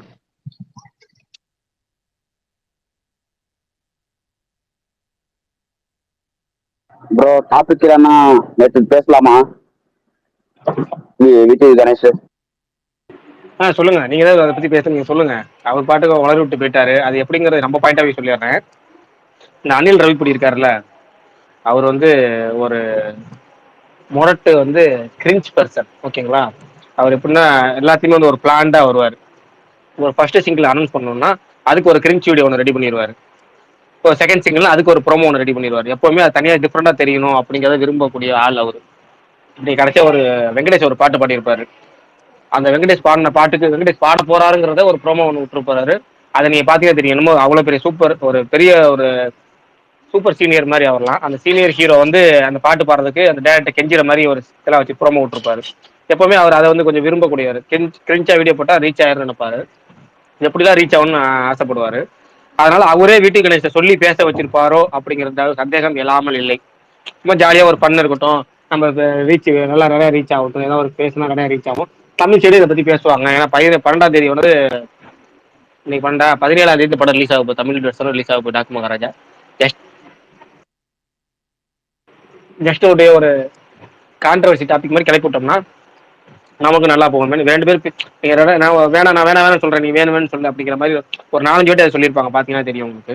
எனக்கு அப்படிதான் பட்டுச்சு. அதை பத்தி நீங்க என்ன நினைக்கிறீங்கன்னு சொல்லுங்க பாப்போம். ப்ரோ இன்னைக்கு ரிலீஸ் ஆகிற டாக்கு மகாராஜா படம் இன்னைக்கு ரிலீஸ் ஆகுது, தமிழ் வெர்ஷன் 17ஆம் தேதி ரிலீஸ் ஆகுது. இல்ல அது அவர் சொல்ல வச்சாரா இல்லன்னு தெரியல. ஆனா கொஞ்சம் அது உண்மையா இருந்திருந்தா அவமானப்படுத்த மாதிரி இருந்துச்சு கொஞ்சம் லாஸ்ட்ல முடிக்கிற போதெல்லாம். நீங்க இவ்வளவு நாள் நல்லா இருந்தீங்க, இப்போ இப்படி பேசுறீங்க, கொஞ்சம் அவமானப்படுத்த மாதிரி இருந்துச்சு. தெலுங்கு புரியும் எனக்கு, அப்படி இருந்துச்சு. இவரும் அதை பத்தி அங்க போய் பேசுற இது இல்லைன்னு நினைக்கிறேன், சும்மா போய் பேசினாரு. எங்களுக்கு அது ரீமேக் இல்ல ப்ரோ, ரீமேக்கா என்னது? கார்த்தி ப்ரோ என்ன சொன்னாருன்னா அவங்க ரீமேக் வாங்கிட்டாங்கன்னு சொன்னாரு. அவர் 4 தடவை சொல்லிட்டாரு ரீமேக் வாங்கியிருக்காங்க அப்படின்னு. கேவியன்னா அவங்க வாங்கியிருக்காங்களா அந்த படத்தை, பகவந்த் பேசி. நானும் கேட்டிருக்கேன், ஒரு ரைட்ஸ் வாங்கியிருக்காருன்னு சொன்னார், ரீமேக்னு சொல்லது. அதுதான் ப்ரோ ரீமேக் வாங்க, அதுதான் ப்ரோ நானும் சொன்னேன். ரைட்ஸ் வாங்குறது ரீமேக் வாங்குறது 2 ஒண்ணு தானே, வேற வேறையா? கண்டிப்பா ஒண்ணுதான் ப்ரோ. அந்த மாதிரி படத்தெல்லாம் ரீமேக் பண்ண மாட்டாரு. கான்செப்ட் ஏதாச்சும் சிமிலரா இருக்கும்னு நினைக்கிறேன்.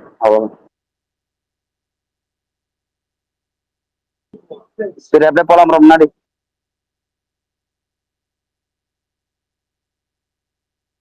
நேற்று மகேஷ் ப்ரோ ஒரு படம் சொல்லி பார்க்க சொன்னாரு, த ட்ரிப் அப்படின்னு சொல்லி. பார்த்தேன். ஓகே,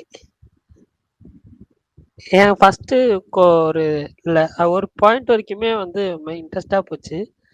பட் அதுக்கப்புறம் கொஞ்சம் கோர் சீன் அதிகமாக இருந்ததுனால என்னன்னு தெரியல, ஒரு மாதிரி அங்கங்கே நல்லா ஃபீல் ஆச்சு. பட் ஆனால் ஓகே, ஒரு தடவை பார்க்கலாம், அவ்வளோதான். மகேஷ் ப்ரோ கேக்குதா? கோரி சீன் அதிகமா இருந்ததால நல்லா ஃபீல் ஆச்சா? கோரி சீன் அதிகமாக ஃபீல் இருந்ததுனால நல்லா ஃபீல் ஆச்சுன்னு சொல்லலை ப்ரோ. நான் என்ன சொல்றேன்னா, ஒரு பாயிண்ட் வரைக்குமே படம் இன்ட்ரெஸ்டா என்கேஜா போயிட்டு இருந்துச்சு. அதுக்கப்புறம் தான் ஒரு மாதிரி கோரியா வர ஆரம்பிச்சிருச்சு. அந்த பாயிண்ட்க்கு அப்புறம் நமக்கு வந்து எப்படியும் இவங்க 2 பேர் இதாயிருவாங்க அப்படின்னு தெரிஞ்சிடும். ஸோ இருந்தாலும் அதுக்கப்புறம் என்ன நல்லான்றப்ப அது கொஞ்சம் ஒரு மாதிரி டல் ஃபீல் கொடுத்துச்சு லைட்டா, அவ்வளோதான். ஆனால் கோர் கொஞ்சம் அதிகமாகவே இருந்துச்சு. நான் இதில் தான் பார்த்தேன், நார்வேஜியனில் தான் பார்த்தேன், நெட்ஃப்ளிக்ஸில்.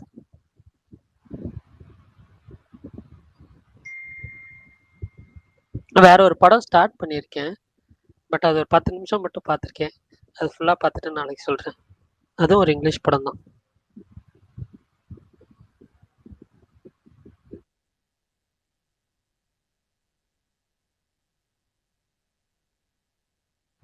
எல்லாம் அமைதி ஆயிட்டாங்க. ஏதாச்சும் அப்டேட் இருக்கா ப்ரோ? இல்ல இல்ல, எனக்கு தெரிஞ்சு பர்த்டே வரைக்கும் பெருசா எந்த அப்டேட்டும் வராது. இன்னைக்கு பர்த்டே February 17. ஒரு மாசம் தான் இருக்குன்னு சொல்லுங்க. ஆமா ஆமா, அது வரைக்கும் பெருசா எந்த அப்டேட்டும் வராது. அப்படிதான் ப்ரோ சொல்றாங்க. இன்னைக்கு யாராச்சும் இருக்காங்க பக்கத்துல? என் பக்கத்துல யாருமே இருக்க மாட்டாங்களே. ஏன்? பிரகாஷ் லவ் ஸ்டோரி சொல்லுங்கன்னு சொல்லுவாரு. நேத்து நீ பாத்துட்ட. ஏன் பிரகாஷ் ப்ரோ? பிரகாஷ் ப்ரோ இல்ல, அது ரொம்ப போர் அடிக்குது. நம்ம மத்தவங்க வந்து இன்ட்ரெஸ்ட் காட்டல, அதனால விட்டுருவோம் அதை. உங்க கதை நான் மட்டும் போர் அடிக்குது. சரி ஓகே. இல்ல என் கதையை சொன்னா ரொம்ப போர் அடிக்கும், அதனால. சரி ஓகே. சரி அப்ப நீங்க முடிச்சிடலாமா சீக்கிரமா? வேற டாபிக் ஒன்றும் இல்லைன்னா?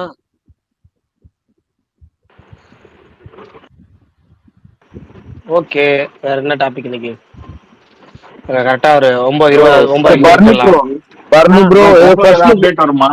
வருதுன்னீங்களே ப்ரோ, சிவகார்த்திகேயன் நியூ இயர்க்கே வரும், நீங்க பொங்கலுக்கே வந்துருச்சு.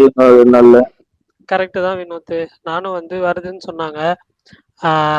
விகடன் இன்டர்வியூ இருக்குல்ல, அதை படிச்சுதான் நானுமே போட்டேன் அந்த நியூஸ். பட் வரல. ஒருத்தட்ட கேட்டப்போ, இப்போ ரீசெண்டா பேசினப்போ கேட்டப்போ அவன் என்ன சொன்னான்னா, இல்லப்பா பர்த்டே வரைக்கும் பெருசா எதுவும் எதிர்பார்க்க வேணாம், ஏதாவது இருந்தா சொல்றோம் அப்படின்னு தான் சொன்னாங்க. டேட் என்ன ப்ரோ லாக் பண்ணுவாங்க? ஏன்னா எல்லாருமே டேட்டு துண்டை போட்டுட்டு இருக்காங்க பஸ்ல சீட்டு போடுற மாதிரி. இப்ப இவரு எப்ப துண்டை போட போறாரு? எனக்கு தெரிஞ்சு உடனே ரிலீஸ் ஆகாதுன்னு நினைக்கிறேன். ஏன்னா இது இப்போ ஈதுக்கு ரிலீஸ் ஆகுது சல்மான் கான் ஃபிலிம்னு. அதுக்கப்புறம் வந்துட்டு மேபி ஒரு மே நான் எக்ஸ்பெக்ட் பண்றது மே மிட்ல மே ஃபர்ஸ்ட் வீக். எது ப்ரோ, முருகதாஸ் படமா? முருகதாஸ் படம். இல்ல எனக்கு தெரிஞ்சு அதெல்லாம் இன்னும் தள்ளும். ஜூலை, ஆகஸ்ட், செப்டம்பர் அப்படி போயிடும். அதெல்லாம் அவ்வளவு தூரம் போகுமான்னு எனக்கு தெரியல. அது ஆகஸ்ட் மேலதாங்க போகும் பரணி. அது கண்டிப்பா ஆகஸ்ட் மேலதான் போகும் அந்த படம். ப்ரோ எப்படி ப்ரோ ஒரே இடத்துல 2 படம் டைரக்ட் பண்றாரு? சங்கர் அப்படிதான் பண்ணாரு. இதே கேள்வியே இதே ஸ்பேஸ்ல போன வாரம் யாரோ கேட்டீங்க. இல்ல இப்ப 2 படம் இப்போ வந்து இது சல்மான் கான் ஃபிலிம் மட்டும் தான் இப்போ பண்ணிட்டு இருக்காரு. ப்ரோ ஒரே நாள்ல 2 படத்தை எப்படி பண்ண முடியும்? சங்கர் ஒரே நாள்ல 2 படத்தை பண்ணாரு. இல்ல இது பாஸ் பண்ணிருக்காங்க முருகதாஸ் ப்ராஜெக்ட். அப்படிதானே இந்தியன் 2 ஆச்சு. Game changer Indian 2, game changer Indian 2. Indian 2 வந்து நிறைய ரூமர்லாம் போச்சு, அசிஸ்டன்ட் டைரக்டர் வச்சு எடுத்துக்கிட்டு இருக்காங்கன்னு சொல்லி. அப்படிதானே இல்லையா? பரணி ப்ரோ ரூமர் இல்ல ப்ரோ, வசந்த பாலனே போட்டாரு, ட்விட்லாம் போட்டிருக்காரு. அவரு டெல்லியில போய் வீடியோ போட்டோ எல்லாம் போட்டிருக்காரு. ரூமர் இல்ல. செகண்ட் யூனிட் டைரக்டர்ஸ் பிளஸ் வந்து முன்னாள் அசிஸ்டன்ட் டைரக்டர்ஸ் வந்து பல சங்கருக்கு வந்து நெருக்கமானவங்க பூரா படத்தை வந்து அந்த செகண்ட் யூனிட் ஒர்க்னு சொல்லுவாங்கல்ல அதை பண்ணி கொடுத்தாங்க. உதாரணமா இந்த சித்தார்த் வந்து இந்த போலீஸ் ஸ்டேஷன் வாசல்ல வந்து புலம்புவார் தெரியுங்களா? ராகுல் பிரீத் சிங் இவங்களும் போலீஸ் பேசுவாங்கல்ல, சித்தார்த் அரெஸ்ட் பண்ணி வந்ததுக்கப்புறம் போலீஸ் ஸ்டேஷன் வாசல் நின்று பேசுவாங்கல்ல, அதெல்லாம் வந்து வேற ஒரு டைரக்டர் பண்ணி கொடுத்தாரு. சங்கர் அந்த சீன்லயே இல்லை. அது மாதிரி அப்புறம் மாண்டேஜ் சாங்ல சங்கர் இருக்க சீன்ல வந்து இது சித்தார்த் இருக்க சீன்ல மாண்டேஜ் சாங் இருக்குன்னா அந்த மாண்டேஜ் சாங் வந்து இவர் ரெடி பண்ணி கொடுத்தாரு. இந்த மாதிரி அசிஸ்டன்ட் டைரக்டர் ஒர்க் பண்ணுவாங்க. அது மாதிரி ரைட்டு. அதை பத்தி வேணாம். இப்போ வந்து இந்த படம் வந்து எப்படின்னு சொல்றேன், ஏஆர் முருகதாஸ் சிவகார்த்திகேயன் படம் முன்கூட்டியே அவர் கமிட் பண்ணிட்டாரு. அதனால அதுக்கேற்ற மாதிரி போறாரு. இப்போ வந்து முழுக்க சிக்கந்தரை முடிச்சு கொடுத்துட்டு அதுக்கப்புறம் SK23 வராரு. அதனால ரெண்டும் தனித்தனியா தான் அவர் வந்து இது பண்றாரு. ஆனா அவரு தர்பார் படம் ஏன் ஃபிளாப் ஆச்சுன்னு பரத்வாஜ் ரங்கன் இன்டர்வியூல சொல்லும் போது, எனக்கு 6 months தான் டைம் இருந்தது, அதுக்குள்ள எனக்கு முடிக்க முடியல.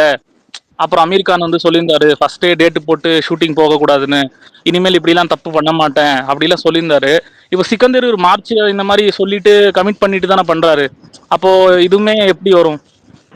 அதாங்க எல்லாரும் அவங்களுக்கு ரூல்ஸ் அண்ட் ரெகுலேஷன் எல்லாம் வச்சிருப்பாங்க. அது பெரிய நடிகர் படம் கிடைக்காத வரைக்கும் தான். ஒரு பெரிய நடிகர் சான்ஸ் கிடைச்சிச்சுன்னா அது எல்லாத்தையும் அவங்க வந்து மாத்திக்குவாங்க. அவங்கவுங்க போடுறதா ரூல்ஸ் இங்க. அதே மாதிரி இப்போ நீங்க அவர் வேறன்னு சொன்னார்னா சல்மான் கான் படம் கிடைக்காது. ஹிந்தியில ஒரு பெரிய ஸ்டார் படம் அவர் கிடைக்கிற ஹிந்தி பாலிவுட் மார்க்கெட் பெரிய மார்க்கெட் உங்களுக்கு தெரியும்.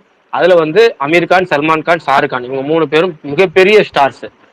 சூப்பர் ஸ்டாருங்கிற ரேஞ்சில் வந்து அமிதாப் பச்சன் இருந்தாலும் அவர் வந்து இப்போ கதாபாத்திர மாறிட்டாரு. இப்போ முழுக்க இருக்கிறது இவங்க 3 பேர். இவங்க 3 பேத்துக்கு அப்புறம் தான் வந்து கிருத்திக் ரோஷன், அப்புறம் அக்ஷய் குமார் இவங்கலாம். இப்போ இந்த 3 பேத்துல ஒருத்தர் படம் கிடைக்கிறதுனாலே அது வந்து அவங்களுக்கு வந்து ஒரு ஜாக்பாட் மாதிரி. அதை அவங்க வேணான்னு சொல்லுவாங்களா? அவங்க இந்த டேட் எனக்கு ஈத்துக்கு வேணும், படம் ரெடி பண்ண முடியுமா அப்படின்னா நீ டேரக்டர் அப்படின்னு சொன்னா வேற வழியே கிடையாது. போய் தான் அவனு ஓகே சொல்லி தான் ஆகணும். அவங்க ஓகே பண்ணாங்க, படம் பண்றாங்க, அவ்வளவுதான். நடுவில் அவர் இந்த பாதுகாப்பு பிரச்சனைலாம் வந்து அவர் கொஞ்சம் துபாய்க்குலாம் போயிட்டாரு. அதனாலதான் இந்த படம் கொஞ்சம் 2 படத்தையும் சேர்த்து மிக்ஸ்அப் பண்ற மாதிரி ஆயிடுச்சு அவரால். இல்லைன்னா அவர் தனியா ஒரு பேரெல்லாம் ஒரு பிளான் பண்ணிச்சிருந்தாரு. அவர் இந்த என்ன இஷ்யூ, அது த்ரெட் இஷ்யூவா அவருக்கு வந்து சல்மான் கானுக்கு. அதனால அவர் கொஞ்சம் வெளியில போயிட்டாரு. அப்புறம் அவர் எல்லாரும் பஞ்சாயத்துல முடிச்சு இப்பதான் வந்து படத்தை ரெடி பண்ணிட்டு இருக்காங்க. அதுதான் ஃபர்ஸ்ட் ரிலீஸ் ஆனா முருகதாஸுக்கு. அதுக்கப்புறம் தான் வந்து SK23. பிரகாஷ் ப்ரோ, இன்னொரு டவுட். இப்போ புஷ்பா 2 வந்து நார்த் இந்தியால இந்த மாதிரி சம்பவம் பண்ணது இல்ல, ஆனா இந்த மாதிரி வந்து ஷாருக் கானோ சல்மான் கான் படங்களோ இதுக்கு முன்னாடி பண்ணல. அது எப்படி ப்ரோ? அங்க இருக்கிற ஹீரோவே இந்த மாதிரி பண்ணாம ஒரு புஷ்பா 2 வந்து ஒரு பிரான்சைஸ் படம் தெலுங்குல இருந்து வருது, இந்த மாதிரி கலெக்ஷன்ஸ் எல்லாம் இது பண்ணுது இல்ல, அங்க இருக்கிற ஹீரோஸ் இது வரைக்கும் பண்ணலையே ப்ரோ? டைகர் 3 இப்ப வந்து இல்ல ஜவான் படம் பாத்தீங்கன்னா தெரியும். இது வரைக்கும் அந்த ஹிந்தி டப்பிங் படத்துல ஜவான் வந்து தமிழ்நாட்டில் நல்ல கலெக்ஷன் இருந்துச்சு. என்ன காரணம், அட்லிங்கிற ஒரு சவுத் டைரக்டர் இங்க. சவுத் டைரக்டர், அனிருத்துங்கிற மியூசிக், நயன்தாராங்கிற ஹீரோயின், இப்படி சவுத் டீம் இருந்தா நம்ம ஆளுங்க போய் படம் பார்ப்பாங்க. நம்ம இங்க போய் படம் பார்க்குறோம். ஜவான் இங்க நல்ல கலெக்ஷன் தான். இங்க ஓரளவுக்கு சூப்பர் கலெக்ஷன் சொல்லலாம். நல்ல கலெக்ஷன் வந்துச்சு. அதுக்கு காரணம் டீம். அதே மாதிரி அங்க பாலிவுட்ல என்ன எதிர்பார்க்கறாங்கன்னா அவங்கள்ட்ட வந்து எல்லாமே ரொம்ப சாஃப்ட் ஹார்ட்டடா படங்கள் எடுக்கிறாங்க, இல்லைன்னா லவ் படங்கள் எடுக்கிறாங்க, இல்லைன்னா ஆக்ஷன் சீன்ஸ் ஓவர் த போர்டுங்கிற மாதிரி இருந்தாலும் சவுத்துல இருக்க எமோஷன்ஸ் அங்க கனெக்ட் இல்லைங்க. அந்த கனெக்ட் மிஸ் ஆகுது. அதாவது சொல்ல போனா நம்ம சாப்பிட்ற டேஸ்ட் அவங்க எதிர்பார்க்கறாங்க. அந்த டேஸ்ட் வந்து அவங்க சமைக்கிறது நல்லா இல்லை, நம்ம ஆளுங்க சமைச்சா நல்லா இருக்கு. உதாரணமா சொல்ல இட்லி தோசையே எடுத்துங்க. இட்லி தோசை நம்ம இங்க தோசை போடுறோம், சூப்பரா இருக்கும். இங்க சரவண பவன்லயோ இல்லை லோக்கல்லையோ எந்த தரக்கடையில் சாப்பிட்டாலும் தோசை சூப்பரா இருக்கும். ஆனா அவங்க நார்த் இந்தியாவில் போட்டு தோசையை ஊற்றி அதுக்கு மேலே சீஸை போட்டு அதுக்கு மேலே என்ன பண்ணு போட்டு அதுக்கப்புறம் ஒரு சீவி விட்டு அதுக்கு மேலே ஒரு திரும்ப சீஸை போட்டு திரும்ப அதுக்கு மேலே ஒரு சீவி விட்டு திரும்ப அதுக்கு மேலே ஒரு சீஸை போடுவாங்க. அது பார்த்தீங்கன்னா பார்க்கறதுக்கு தோசைன்னு சொன்னாலும் அது தோசை டேஸ்ட் கொடுக்காது, நம்ம ஊர் தோசையோட டேஸ்ட் கொடுக்காது. அதனால என்ன பண்ண நம்ம ஊர் மாஸ்டர் அங்கே கூட்டு போய் தோசை ஊற்றினா நல்லா இருக்கும். அது மாதிரி தான் கிட்டத்தட்ட நம்ம ஊர் டேரக்டர் அங்கே போறப்ப நார்த் டு சவுத் எல்லா ஏரியாவும் கலெக்ஷன் கவர் ஆகுது, சூப்பராக ஆகுது. அவங்க நம்ம ஊர் டேஸ்ட் எதிர்பார்க்குறாங்க, நம்ம ஊர் சமையல்காரர் எதிர்பார்க்குறாங்க. நம்ம ஊர் மாதிரி அவங்க சமைச்சு அதை ஒத்துக்க மாட்டாங்க. அவ்வளோதான், அது எல்லா ஊருக்கும் பொருந்தும். மலையாள டேரக்டர் கூட்டு வந்து மலையாள படம் எடுத்தா நல்லா இருக்கும். நம்ம வந்து நம்ம ஊர் ஸ்டைல படம் எடுக்க வச்சோம்னா நல்லா இருக்காது இல்ல. பிரகாசனா ஒன்னே ஒன்று சொல்லிக்கிறேன். கமெண்ட் செக்ஷன்ல முருகேஷ்னு ஒரு பிரதர் வந்து கமெண்ட் பண்ணியிருக்காரு, இந்த மாதிரி இந்த ஸ்பேஸ்ல ரெகுலரா கொடுத்தவங்களுக்கே ஸ்பீக்கர்ஸ் மறுபடியும் கொடுக்குறாங்க, புதுசாக வரவங்களுக்கு அக்செப்ட் பண்ண மாட்டேங்காங்கன்னு அந்த மாதிரி சொல்லியிருக்காரு. ஆனால் இந்த ஸ்பேஸ்ல அப்படி நடக்காது. இனிமே பேச வரணுங்கவங்க ஸ்பீக்கர் அக்செப்ட் பண்ணலைன்னா கமெண்ட்ஸ்லேயாச்சும் வந்து சொல்லுங்க, கண்டிப்பா பண்ணுவாங்க. அது வந்து சில பக்ஸ் அதெல்லாம் இருக்கு, பக்லாம் அதனால தான் அக்செப்ட் பண்ண முடியல. வேற அது நீங்க நினைக்கிற மாதிரி இது இல்ல பிரதர், முருகேஷ் பிரதர். இல்ல முருகேஷ் ப்ரோ போன வாரமே இதை கமெண்ட் பண்ணாரு. அவருக்கு ஸ்பீக்கர் கொடுத்து மேலே வந்தாரு, 2-3 நாள் வந்தாரு, பேசவே இல்லை எதுவுமே. நானும் பேசுவாருன்னு பார்த்தா பேசவே இல்லை. அது நிறைய பேர் இப்பயும் 2 பேர் ஸ்பீக்கர் வந்தாங்க, 2 பேர் ஸ்பீக்கர்ல கொடுத்துருக்குறோம், யாரும் பேசல. ரெண்டாவது நம்ம ரெகுலரா பேசணும், அடுத்த டாபிக் பேசுறோம், அவங்க யாராவது பேசணும்னு சொன்னாங்கன்னா நம்ம கொடுக்க போறோம், அவங்க பேச போறாங்க. பட் வந்து பேசாம அமைதியா இருக்கும்போது நம்ம ஒன்றும் பண்ண முடியாதுல்ல. அப்ப அதே மாதிரி சுகன் ப்ரோ வெளியே போனார்ல, அவரு கீழே இருக்காரு, அவருக்கு ரிக்வெஸ்ட் கொடுத்துருப்பாரு போல. அவரால் மேல வரவே முடியல, லிசனர்ல தான் காட்டுது. அது என்னன்னு தெரியல, பக். இப்ப பர்னியே வைக்கப்பாங்க, பர்னி கோகோஸ்ட்ல இருந்தாரு ஆனா வெளியே போயிட்டாரு. நான் கோகோஸ்ட் திரும்ப அவர் கொடுத்துருக்கேன், இன்வைட் கொடுத்துருக்கேன், இன்னும் வரல அவரு. ஆனா அவரு ரெக்வெஸ்ட் கொடுத்து அக்செப்ட் பண்ணிட்டு நான் வரமாட்டாரு. என்ன பிரச்சனைன்னு தெரியல பர்னிக்கு. பர்னி இருக்கீங்களா, திரும்ப வந்துட்டீங்களா, பிரச்சனை முடிஞ்சா? தோழர் ஆதி வந்திருக்காரு. ஆமா அமைதியா இருக்கிறாரு. அண்ணா உங்கள்கிட்ட ஒரு சின்ன கொஸ்டின். அண்ணா இப்போ சங்கர் சார் பாத்தீங்கன்னா லாஸ்ட் ஒரு 2-3 படம் நம்ம எக்ஸ்பெக்டேஷன் பண்ண லெவலுக்கு போகல. இப்போ சில இந்த மாதிரி லெஜெண்டரி டேரக்டர்ஸ் எல்லாம் அவங்களுக்கு கூடவே இந்த அசிஸ்டன்ட் டேரக்டர்ஸ் வந்து சார் இந்த சீன் சரியா வராது, இப்போ உள்ள ஜென்ரேஷனுக்குலாம் இது செட் ஆகாது சார், கொஞ்சம் மாடிஃபை பண்ணணும் அப்படின்னு அவங்க இன்புட்ஸ் எல்லாம் கொடுக்கும்போது சில பேர் அக்செப்ட் பண்ண மாட்டேங்காங்கன்னு இன்டர்வியூஸ் அந்த மாதிரியும் சில பேர் சொல்லியிருந்தாங்க.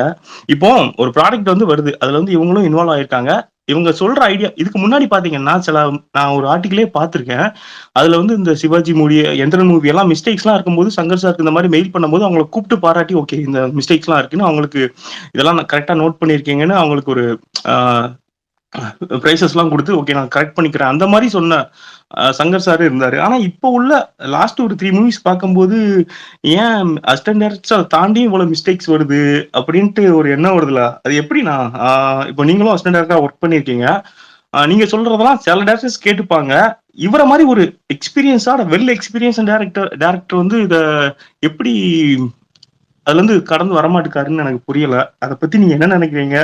அதே மாதிரி இந்த சினி ஃபீல்ட்ல இந்த டேரக்டர்ஸ் அசிஸ்டன்ட் டைரக்டர்ஸோட பாண்டிங் எப்படி இருக்கும், அதை பத்தி உங்களுக்கு தெரிஞ்சதை ஷேர் பண்ணுங்க. ரொம்ப சிம்பிள், ஒரே ஒரு விஷயம் தான். என்னன்னா இப்போ ஒரு முதல்ல இது எது நல்லா இருக்கு எது நல்லா இல்லைன்ற சப்ஜெக்ட் இருக்கும்.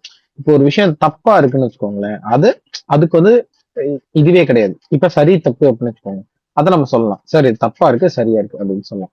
ஆனா இது ஒர்க் ஆகும் ஆகாதுன்றது எப்பவுமே சப்ஜெக்டிவ் தானே. இப்போ ஃபார் எக்ஸாம்பிள் சுந்தர்சிக்கிட்டே போய் மதகஜ ராஜால இந்த காமெடி இப்போ ஒர்க் ஆகாது அப்படின்னு சொல்லியிருந்தா அவர் என்ன சொல்லி, இப்போ ஒரு மனோபலம் ஒன்று ட்ராக் வரும்னு சார் இப்போ ஒர்க் ஆகாது சார் அப்படின்னு சொல்லியிருந்தா அவர் என்ன சொல்லுவாரு, ஏங்க நான் கலகலப்பு பண்ணியிருக்கேன், அது பண்ணிருக்கேன் இது பண்ணிருக்கேன், எனக்கு தெரியாதா, இது கண்டிப்பா ஒர்க் ஆகும் அப்படின்னு சொல்லுவாங்க. ஸோ ஆகும் ஆகாதுன்றத வெயிட்டே பண்ண முடியாது, ஏன்னா அது வந்து அந்த டைரக்டர் எடுக்கிற கால் தான் அது. ஆனா இப்போ யார்கிட்ட பொசிஷன் ஆஃப் பவர் இருக்கோ நீங்க அவங்களதான் சொல்ல முடியும். இப்ப பிரசாந்த் கூட அவரோட ட்வீட்லயும் ரிவ்யூலையும் சொல்லியிருந்தாரு, சங்கரோட அசிஸ்டன்ஸ் அசோசியேட்ஸ் எல்லாம் என்ன பண்றாங்க இதெல்லாம் சொல்லாம கிரிஞ்சுன்னு சொல்லாம அப்படின்னு சொல்லிட்டு. இங்க என்ன வேலை பார்க்க போயிருக்கோன்ற ஒண்ணு இருக்குல்ல, ஒரு அசிஸ்டன்ட் டைரக்டரோ இல்ல ஒரு ரைட்டரோ கூட எடுத்துக்கீங்களேன், ரைட்டரோட வேலை என்ன, ஒரு டைரக்டர் இந்த ஆடியன்ஸ்க்கு ஒரு படம் ஒரு கதை சொல்ல நினைக்கிறாரு, அதை இந்த மூலமா சொல்லணும், இந்த ஃபார்ம் மூலமா சொல்லணும்னு நினைக்கிறாரு. அதுக்கு இப்போ இந்த ஃப்ரேம்ல இதெல்லாம் இருக்கணும் அப்படின்னா அதெல்லாம் அங்க இருக்கிறதுக்கான அந்த டைரக்டருக்கு அந்த ஆடியன்ஸ்க்கு இந்த கதையை சொல்றதுக்கு உதவுறது தான் அசிஸ்டன்டோட வேலை. அதை எழுத்து மூலமா உதவுறது தான் ரைட்டரோட வேலை. அப்ப இது அவங்க அதை தானே செய்ய முடியும். அதை விட்டுட்டு இப்ப ஒரு அசிஸ்டன்ட் டைரக்டரோ இல்ல அசோசியேட் டைரக்டரோ இல்ல ரைட்டரோ போயிட்டு எங்க இப்படிதாங்க அதை பண்ணணும் ஆடியன்ஸ்க்கு அப்படின்னு சொன்னா அதுக்கு நீ தான் போய் படம் எடுக்கணும். அப்ப நான் என்ன பண்ணணும்னா நான் டைரக்ட் பண்ணும்போது அதை நான் பண்ணிக்கணும். எனக்கு நான் என்ன இந்த ஆடியன்ஸ்க்கு சொல்ல நினைக்கிறேன் அப்படிங்கறத நான் டைரக்ட் பண்ணும்போது தான் நான் பண்ண முடியும். இப்ப நீங்க ரெவ்யூ பண்ற மாதிரி தானே. இப்ப நீங்க படத்தை ரெவ்யூ பண்ணும்போது எனக்கு இந்த படத்துல இது இருந்தது இப்படி பிடிக்கல அப்படி பிடிக்கல இப்படி இருந்திருக்கலாம் இதுதானே என்னால சொல்ல முடியும். நான் போய் இப்போ உனக்கு மதராஜ ராஜா பிடிக்கலையா அந்த மாதிரி போய் ஒரு படம் எடுத்துட்டு வா நீங்க சொல்ல முடியாதுல்ல ஒரு ரிவ்யூ பண்றவங்களா. அதே மாதிரிதான் ஒரு அசோசியேட்டிங் கூட அவனோட பவர் எந்த அளவுக்கு இருக்கோ அதான் அவன் சொல்ல முடியும். இன்னொன்னு அது கருத்து தானே. இப்ப நம்ம கருத்தை எல்லாத்தையும் எடுத்து வைக்கலாம். அதை ஏத்துக்கிறாங்க ஏத்துக்கலன்றது கடைசியில ஃபைனல் கால் யார்கிட்ட இருக்கு அப்படின்னா அந்த பொசிஷன் ஆஃப் பவர் யார்கிட்ட இருக்கோ அவங்ககிட்ட தான் இருக்கு. அந்த மாதிரி இப்போ ஒரு கவர்மெண்ட் எப்படி இயங்குது எல்லாத்தையும் சொல்றோம். இதெல்லாம் நீங்க எப்படி பண்ணக்கூடாது அப்படி பண்ணக்கூடாது இப்படி பண்ணும் அப்படி பண்ணணும்னு சொல்றோம். பட் முடிவெடுக்கிற அதிகாரம் யார்கிட்ட இருக்கு? யார் பவர்ல இருக்காங்களோ அவங்ககிட்ட தான் இருக்கு. ஸோ இது அவங்களோட கால் தான். நான் இது இதை இப்படி நினைக்கிறேன் இதை நான் சொல்ல நினைக்கிறேன் அந்த அந்த அந்த இதுபடிதான் போகும். அப்புறம் அசிஸ்டன்ஸோட ஈக்குவேஷன் எப்படி இருக்கு அப்படின்னா எனக்கு தெரிஞ்சு நிறைய பேர் இங்க ரொம்ப கம்மி பெய்டு ப்ரோ. சாதாரணமா இப்ப எனக்கு நான் எனக்கு ரொம்ப ரொம்ப நல்ல பேமெண்ட் தான் கிடைச்சிட்டு இருக்கு இப்போ வரைக்கும். எனக்கு ஏன்னா நான் அது இல்லாட்டி வேலை செய்ய மாட்டேன். எனக்கு என் காசு என்னன்றது தெரியும். அது இல்லாட்டி நான் வேலை செய்ய மாட்டேன். ஆனா கிட்டத்தட்ட ஒரு 10 ரூபாய் 15 ரூபாய் 20 ரூபாய் ஊர்ல இருந்து கிளம்பி ரொம்ப கம்மி மாசம் பேமெண்ட்டுக்கு ஒருத்தவங்க வேலை செஞ்சுட்டு இருக்காங்கன்னு வச்சுக்கோங்களேன். தான் எனக்கு இது இருக்கு. இப்ப நான் பாதி பேர் இது ஒரு ஈகோ ட்ரிவன் இண்டஸ்ட்ரின்னு வச்சுக்கோங்க. திடீர்னு போயிட்டு எனக்கே பர்சனலா நிறைய பேரை தெரியும் டைரக்டர்ஸ் தெரியும். அவங்க கிட்ட போய் படம் நல்லா இல்லைன்னு சொன்னதுனால இல்ல அவங்களுடைய முந்தைய படத்தை பத்தி விமர்சிச்சதுனால இது பண்ணவங்க எல்லாம் தெரியும் எனக்கு. அந்த அசிஸ்டன்ட வேணாம்னு சொல்லி அனுப்பிச்சு விட்டவங்க எல்லாம் எனக்கு தெரியும். ஸோ இப்ப அவங்க என்ன பண்ணுவாங்க எதுக்கு நம்ம போய் இதுக்கு சொல்லிக்கிட்டு இப்படி சொன்னோம்னா ஏத்துக்கவா போறாங்க இல்ல கேட்டுக்கவா போறாங்க அப்படின்னு. இன்னொன்னு இப்போ நான் இப்ப ஏதோ ஒண்ணு சொல்றத நீங்க மதிக்கிறீங்கன்றதுனாலயோ இல்ல நீங்க ஏதோ ஒண்ணு சொல்றதா நான் மதிக்கிறேன்றதுனால தான் நம்ம 2 பேரும் இங்க பேசியிருக்கோம். இப்ப பிரகாஷ் ப்ரோ ஏதோ ஒண்ணு சொல்றாரு நான் எதிர்த்து இல்ல நீங்க சொல்றதெல்லாம் ஒத்துக்க முடியாது நீங்க சொல்றதெல்லாம் இது பண்ண மாட்டேன் இப்படி நான் சொல்லிட்டு இருந்தேன்னு வச்சுங்களேன். பிரகாஷ் என்ன பண்ணுவாரு அடுத்த என்கிட்ட சொல்லவே மாட்டாரு. சொன்னால் நீ கேட்க போறதுல உன்கிட்ட எதுக்குப்பா சொல்லிக்கிட்டு நீ என்ன நினைக்கிறியோ அதே கரெக்டா நினைச்சுக்கோ அப்படின்னு சொல்லிட்டு போவார்ல. இந்த ஜோனுக்கு போயிடும் அது. அது இல்ல அப்படின்னா இப்ப என்ன பொறுத்த மட்டும் நான் இது வரைக்கும் டிஸ்கஷன்லயும் சரி ரைட்டிங்லயும் சரி படத்துல சரி வேலை பத்தி எல்லாத்தையுமே நான் ரொம்ப அப்ரண்டாவே சொல்லிடுவேன். அண்ட் என்கிட்ட அவங்க சொல்லும் போது நான் சொல்லிடுவேன் தொடர் மனசுல தோன்றதை உண்மையா சொல்லுங்க அப்படின்னு. நான் சொல்லுங்க சொல்லிடுவேன். பாருங்க நீங்க தான் சொல்லிருக்கீங்க மனசுல தோன்றதை உண்மையா சொல்லுங்க நான் உண்மையா சொல்லிடுவேன். எனக்கு என்ன தோணுது நான் ஹர்ட் பண்ணாம சொல்லலாம்னு பார்ப்பேன் மேக்ஸிமம். அவ்வளவுதான். அதுதான் என்னால மேக்ஸிமம் பண்ண முடியும். பட் நான் பெரும்பாலும் உண்மையை சொல்லிடுவேன். எனக்கு என்ன மனசுல தோணுதோ அதை நான் சொல்லுவேன். அவ்வளவுதான். அதுக்காக தான் நம்மகிட்ட கேட்கவும் செய்யறாங்க. நீங்க மேக்ஸிமம் உண்மை இப்ப சங்கரை விட எனக்கு ஏன் நான் திருப்பி சொல்றேன்னா சங்கரோட இப்ப நீங்க 2 படம் சொல்றீங்கல்ல எனக்கு 2 படம் கூட தெரியல. அதுக்கு முன்னாடில இருந்தே நான் சொல்றேன். இப்ப நீங்க முன்னாடில இருந்து சங்கரோட படங்கள் எந்திரனுக்கு அப்புறமே ஒரு சின்ன டவுன்ஃபால் தான் இருக்கு. நீங்க அதுக்கு ஒரு சின்ன எக்ஸாம்பிளா எடுத்துக்கிட்டீங்கன்னா இப்போ ரீசெண்டா ஒரு இன்டர்வியூ கொடுத்திருக்காரு. இந்தியன் 2 பத்தின கிரிட்டிசிசம்ஸோ ஏதோ வரும்போது அவர் கிரிட்டிசிசம்ஸ் பெருசா எடுத்துக்கவே இல்லை. கிரிட்டிசிசம்ன்றது இருக்கதான் செய்யும் அது ரொம்ப தேவைதான் அப்படி இப்படின்ற மாதிரி தான் பேசிட்டு இருக்காரு ஒழிய இந்த இந்த இடத்துல தப்பாயிடுச்சு இந்த இதுவாயிடுச்சு நாங்க இதை பண்ணிக்க கூடாது அப்படிங்கிற மாதிரி அது அப்பதான் நீங்க ரிஃப்ளெக்ட் பண்ணிருக்கீங்கன்னு அர்த்தம் அதுல. ஆனா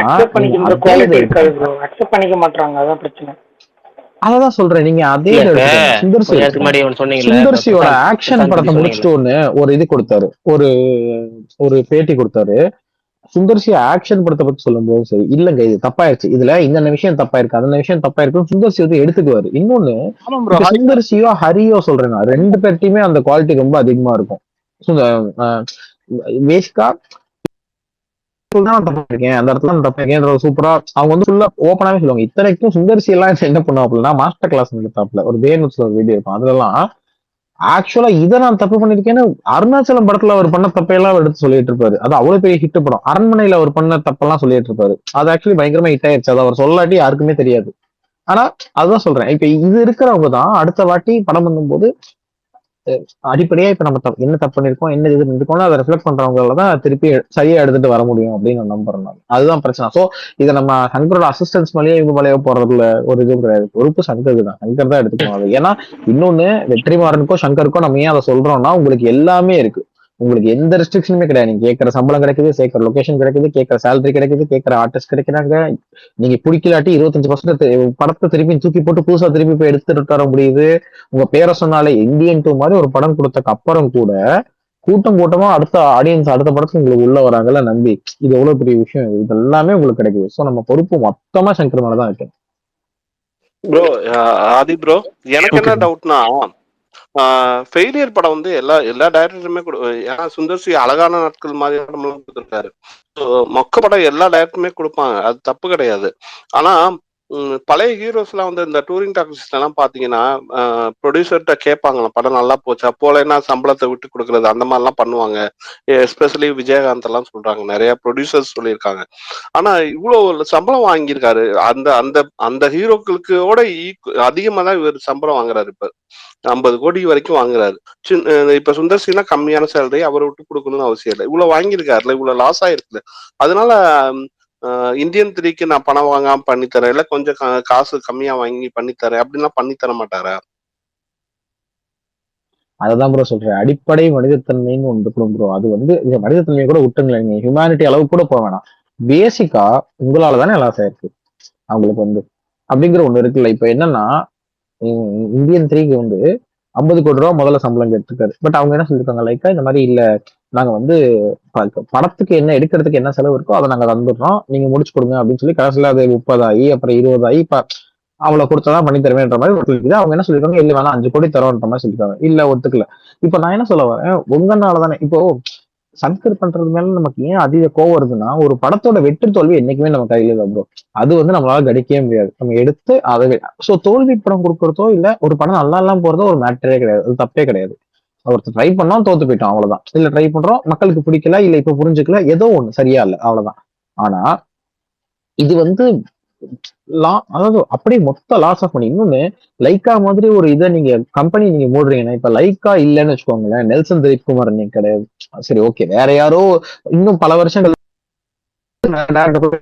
வந்திருக்க வாய்ப்பு இருக்கு. ஆனா இன்னைக்கு நெல்சன் இருக்கிறதுக்கு காரணம் லைக்கா அவங்களோட ஃபர்ஸ்ட் படத்தை பண்ணதாங்க. இன்னைக்கு நீங்க லைக்காவோட லைக்கா அவங்க வந்து போண்டியாக்கி இந்த கம்பெனில தான் அவர் இது பண்ணி வச்சுட்டு போயிட்டீங்க, அவரை அவங்கள போண்டியாக்கி விட்டு போயிட்டீங்கன்னு வச்சுக்கோங்க. இந்த ப்ராஜெக்ட் இதை இழுத்து விட்டு இப்போ பண்ணிட்டீங்கன்னா அடுத்து அவன் படமே பண்ண மாட்டான். அடுத்து இதுக்காக ரெடியா வெயிட் பண்ணிட்டு இருக்காங்க தெரியுமா, ஒரு 20 பேர் 30 பேர் அடுத்து படம் பண்றதுக்காக அவன்கிட்ட வெயிட் பண்ணிருக்கான் பாத்தீங்களா. அவன் படம் எல்லாமே நடக்காது. இப்ப ரொம்ப இன்னொன்னு, இப்ப ஜேசனோட சஞ்சயோட படம் இருக்குல்ல, அது வந்து ஒரு மாதிரி ஹோல்ல நிக்குது.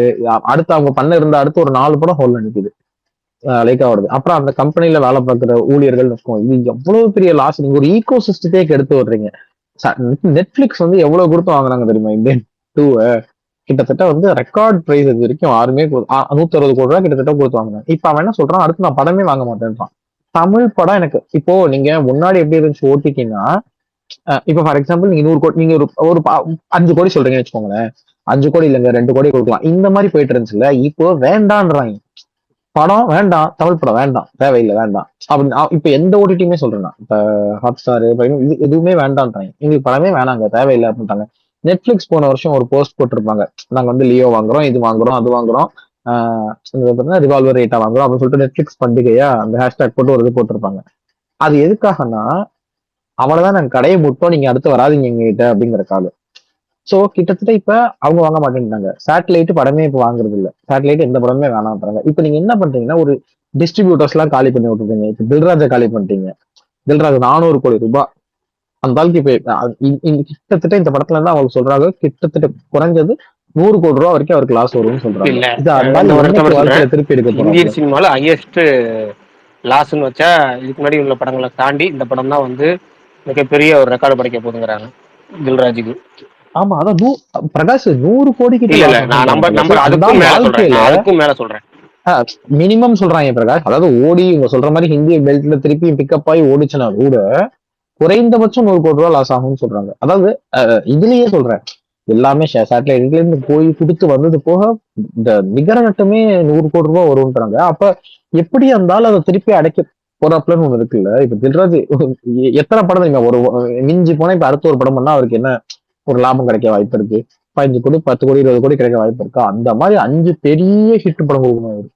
அப்பதான் அதுல நீ மீளவே முடியும் ஏற்படுத்தி வச்சிருந்த கடன்ல இருந்து. இப்ப இவ்வளத்த பண்ணி விடுறது இருக்குல்ல. அப்புறம் பாட்டுக்கு 70 கோடி 75 கோடி ரூபாய் கொடுத்து இது பண்றது இதெல்லாம் இருக்குல்ல. இப்ப நீங்க இப்ப நம்ம ப்ரொடியூசர் அந்த செய்வோமா? செய்ய மாட்டோம்ல. அது இன்னொருத்தன் பணம்ன்ற பட்சத்துல அது எப்படி அதை செய்ய மனசு வருது அப்படிங்கிறது தான். இப்ப நீங்க ஒரு படம் எடுத்து அதை தோக்குறது பிரச்சனை கிடையாது. ஆனா இந்த இந்த இந்த அக்கௌண்டபிலிட்டி இல்லாத விஷயம் தான் பஞ்சாயத்துன்னு சொல்றாங்க. அதனாலதான் எனக்கு சங்கர் மேல இன்னும் கடுப்பா இருக்கு. இன்னொன்னு ப்ரோ ஒரு நிறைய இதுக்கு எல்லாத்துக்கும் மேல சொல்லிடுறேன். இது எல்லாத்துக்கும் மேல பாத்தீங்கன்னா இதுக்கு முன்னாடி இப்படிதான் ஆஸ்கார் பிலிம்ஸ் அவர் பாத்தீங்க. ஆஸ்கார் பிலிம்ஸ் தமிழ் சினிமால மிகப்பெரிய பட்ஜெட் படம் தயாரிச்சவர். அவர் ஐ சினிமாவோட போயிட்டாரு. அவர் அதுக்கப்புறம் விஜய் படம் தயாரிக்கா இருந்தாரு. புகழ்னு ஒரு படம் வந்து அவர் டேட் தயாரிக்கதான் இருந்துச்சு. அவர் புகழ்னு ஒரு படம், அந்த படம் அப்படியே நின்றுச்சு, போயிருச்சு. அவர் விஜய் படம் பண்ண முடியல. ஒரு கம்பேக் கொடுக்க முடியாம ஆயிடுச்சு அவரால். அடுத்தது பாத்தீங்கன்னா இப்ப லைக்கா தில்ராஜ், நீங்க சொல்ற தில்ராஜ்ல மிகப்பெரிய அவரு தில்ராஜோட நிலைமை இப்ப வந்து கிட்டத்தட்ட அவர் சமீப காலமா அவர் தயாரிக்கிற படங்களுமே அப்படினால அவர் ஸ்டார்டிங் வந்து எல்லா படமே பிளாக் பஸ்டர் ஆயிட்டு இருந்துச்சு. சமீப காலமா அவர் தயாரிக்கிற படம் அவுட். இந்த ஃபேமிலி ஸ்டார்னு ஒரு படம் வந்து தயாரிச்சார்ல, அவர் பேர் என்ன, நல்ல ஒரு விஜய் தேவர்கொண்டா, அந்த படம் அவுட்டு. சகுந்தரம்னு சொல்லி சமந்தா வச்சு எடுத்து அதை அவுட்டு. தேங்க்யூன்னு ஒரு படம், பேர் என்ன, யார் படம் அது, நாக சைத்தன்யாவா, நாக சைத்தன்யா, அதுவும் அவுட்டு. இப்படி வந்து அவருக்கு தில்ராஜுக்கு இப்ப நிலைமை சரியில்லை. இப்ப அந்த மாதிரி நிலைமையில இது மாதிரி ஒரு படத்தை பெரிய பாரத்தை கொடுத்துருக்காரு. அவர் அவுட் பண்ணி கொடுத்து திரும்ப அவர் எப்படியா கம்பேக் கொடுத்து ஓரமா நிக்கிறாரு. அவர் பரவாயில்ல. இனிமேலும் அவர் அவுட் ஆகாமனு சரி. நடுவில் ஸ்ரீகாந்த் பிரதர் பேச வந்தீங்க, பிரதர் சொல்லிருங்க. இல்ல ப்ரோ, அது சங்கர் வந்து இன்டர்வியூல என்ன சொல்லுவார்னா, நான் எப்பவுமே பாட்டு வைக்கணுன்றதுக்காக நான் வைக்க மாட்டேங்க. அந்த கேரக்டர் என்ன யோசிக்குமோ அந்த ட்ரீம்ல போய் நான் யோசிக்கும் போது தான் வைக்கிறேன்னு சொல்றாரு. இப்ப அவர் லாஜிக்லேயே பார்த்தாலும் கேம் சேஞ்சர்ல வந்து 5 பாட்டு என்ன அந்த கேரக்டர் யோசிக்குமா என்ன? இவர் சும்மா வைக்கணுமே தானே வைக்கிறாரு. அதுவும் வைக்கிறதும் வச்சாரு. அது சும்மா சிம்பிளா எடுத்து முடிச்சிருக்கலாம். ஆனா இவரு அகைன் 5 பாட்டுக்கு 75 கோடின்றது அது கம்மி பண்ணாலே ஒரு பாதி லாஸ் தவிர்த்திருக்கலாம்ல. ஆனா அவர் சொல்றது ஒண்ணு, இன்டர்வியூல செய்யறது ஒண்ணு இல்ல. அந்த கேரக்டருக்காக தான் நான் வைக்கிறேன். இல்ல ப்ரோ, இதுல அந்த கேரக்டருக்காக வைக்கிறதுன்றது இப்ப எந்த மாதிரி பாட்டு தெரியுமா? இரும்பிலே ஒரு முடிச்சுதான் இருக்குல்ல, அது வந்து அந்த கேரக்டருக்காக வைக்கிறது. இப்ப அந்த பாட்டோட கிட்டத்தட்ட அந்த பாட்டு வந்து அந்த மொத்த கதையை கன்வே பண்ணும். அந்த கேரக்டரோட என்ன ஓட்டத்தை அப்படியே கன்வே பண்ணும். இப்ப அந்த பாட்டு படத்துல இருக்கிறதுனால அது அந்த கேரக்டருக்கு ஹெல்ப் பண்ணும். ஆனா அதே படத்துல எந்திரன்லயே நீங்க எடுத்துக்கோங்களேன், கிளிமாஞ்சோரோ எடுத்துக்கோங்க. அந்த பாட்டை தட்டி அப்படியே தூக்கிட்டீங்க, படத்துல இருந்து வெட்டி எரிஞ்சிட்டீங்கன்னா கூட படத்துல அதுக்கு இப்போ அந்த பாட்டுக்கு சிச்சுவேஷனே கிடையாது. அந்த பாட்டு எப்படி இருக்கும்னா, இப்ப இந்த எந்திரன்ல வந்து அந்த இரும்பிலேக்கு வந்து ஒரு கிளியர் சிச்சுவேஷன் இருக்கும். ஏன்னா அதை ஒட்டி தானே உங்களுக்கு படமே. இவனுக்கு இவன் மேல பாசிட்டிவ்னஸ் வந்து அந்த ரோபோ வந்து ஃபீலிங்ஸ் இவ தூக்கிட்டு போறதுதான் படமே கிட்டத்தட்ட. ஒரு ஒரு ராமாயண ரிப்பாஃப் மாதிரி வச்சுக்கோங்களேன். அதுதான் அந்த கதையே பின்னாடி. அப்போ அது தேவையான பாட்டுன்னு கூட ஏத்துக்கலாம். ஆனா கிளிமாஞ்சாவுக்கு ஒரு சிச்சுவேஷனே இருக்காது. இவங்க என்ன பண்ணுவாங்க, அங்க ஒரு பாட்டு வைக்கணும் அப்படிங்கறதுக்காக சம்பந்தமே இல்லாம கலாபவன் மணியை வந்து அந்த இடத்துல ஒரு கேரக்டர் இன்ட்ரடியூஸ் பண்ணி அவனை வந்து இவன் போய் பேசுற மாதிரி இதுவாகி அங்க இருந்து ஒரு பாட்டுக்கு லீட் எடுத்து அந்த பாட்டு சம்பந்தமே இல்லாம ஆப்பிரிக்கால ஒரு இடத்துல போய் பாட வைக்கும். எதுக்கு இப்ப இந்த ஆப்பிரிக்காவுக்கு போகணும், எதுக்கு அந்த பாட்டு அங்க நடக்கணும்? இந்த ஒரு மேட்ரே சுத்தமா தேவையில்லாம தான் இருக்கும். சங்கர் சொல்லும் போது சிரிப்பு தான் வந்துச்சு. பிரகாஷ் சிரிப்பு எழுதி போட்டிருந்தாருல, எனக்கும் அந்த மாதிரிதான் இருந்துச்சு. இதெல்லாம் கொஞ்சமாச்சும் மனசாட்சி இருக்கா ஒரு உதயநிதி மீம் இருக்கும்ல, அந்த மாதிரிதான் இருந்துச்சு.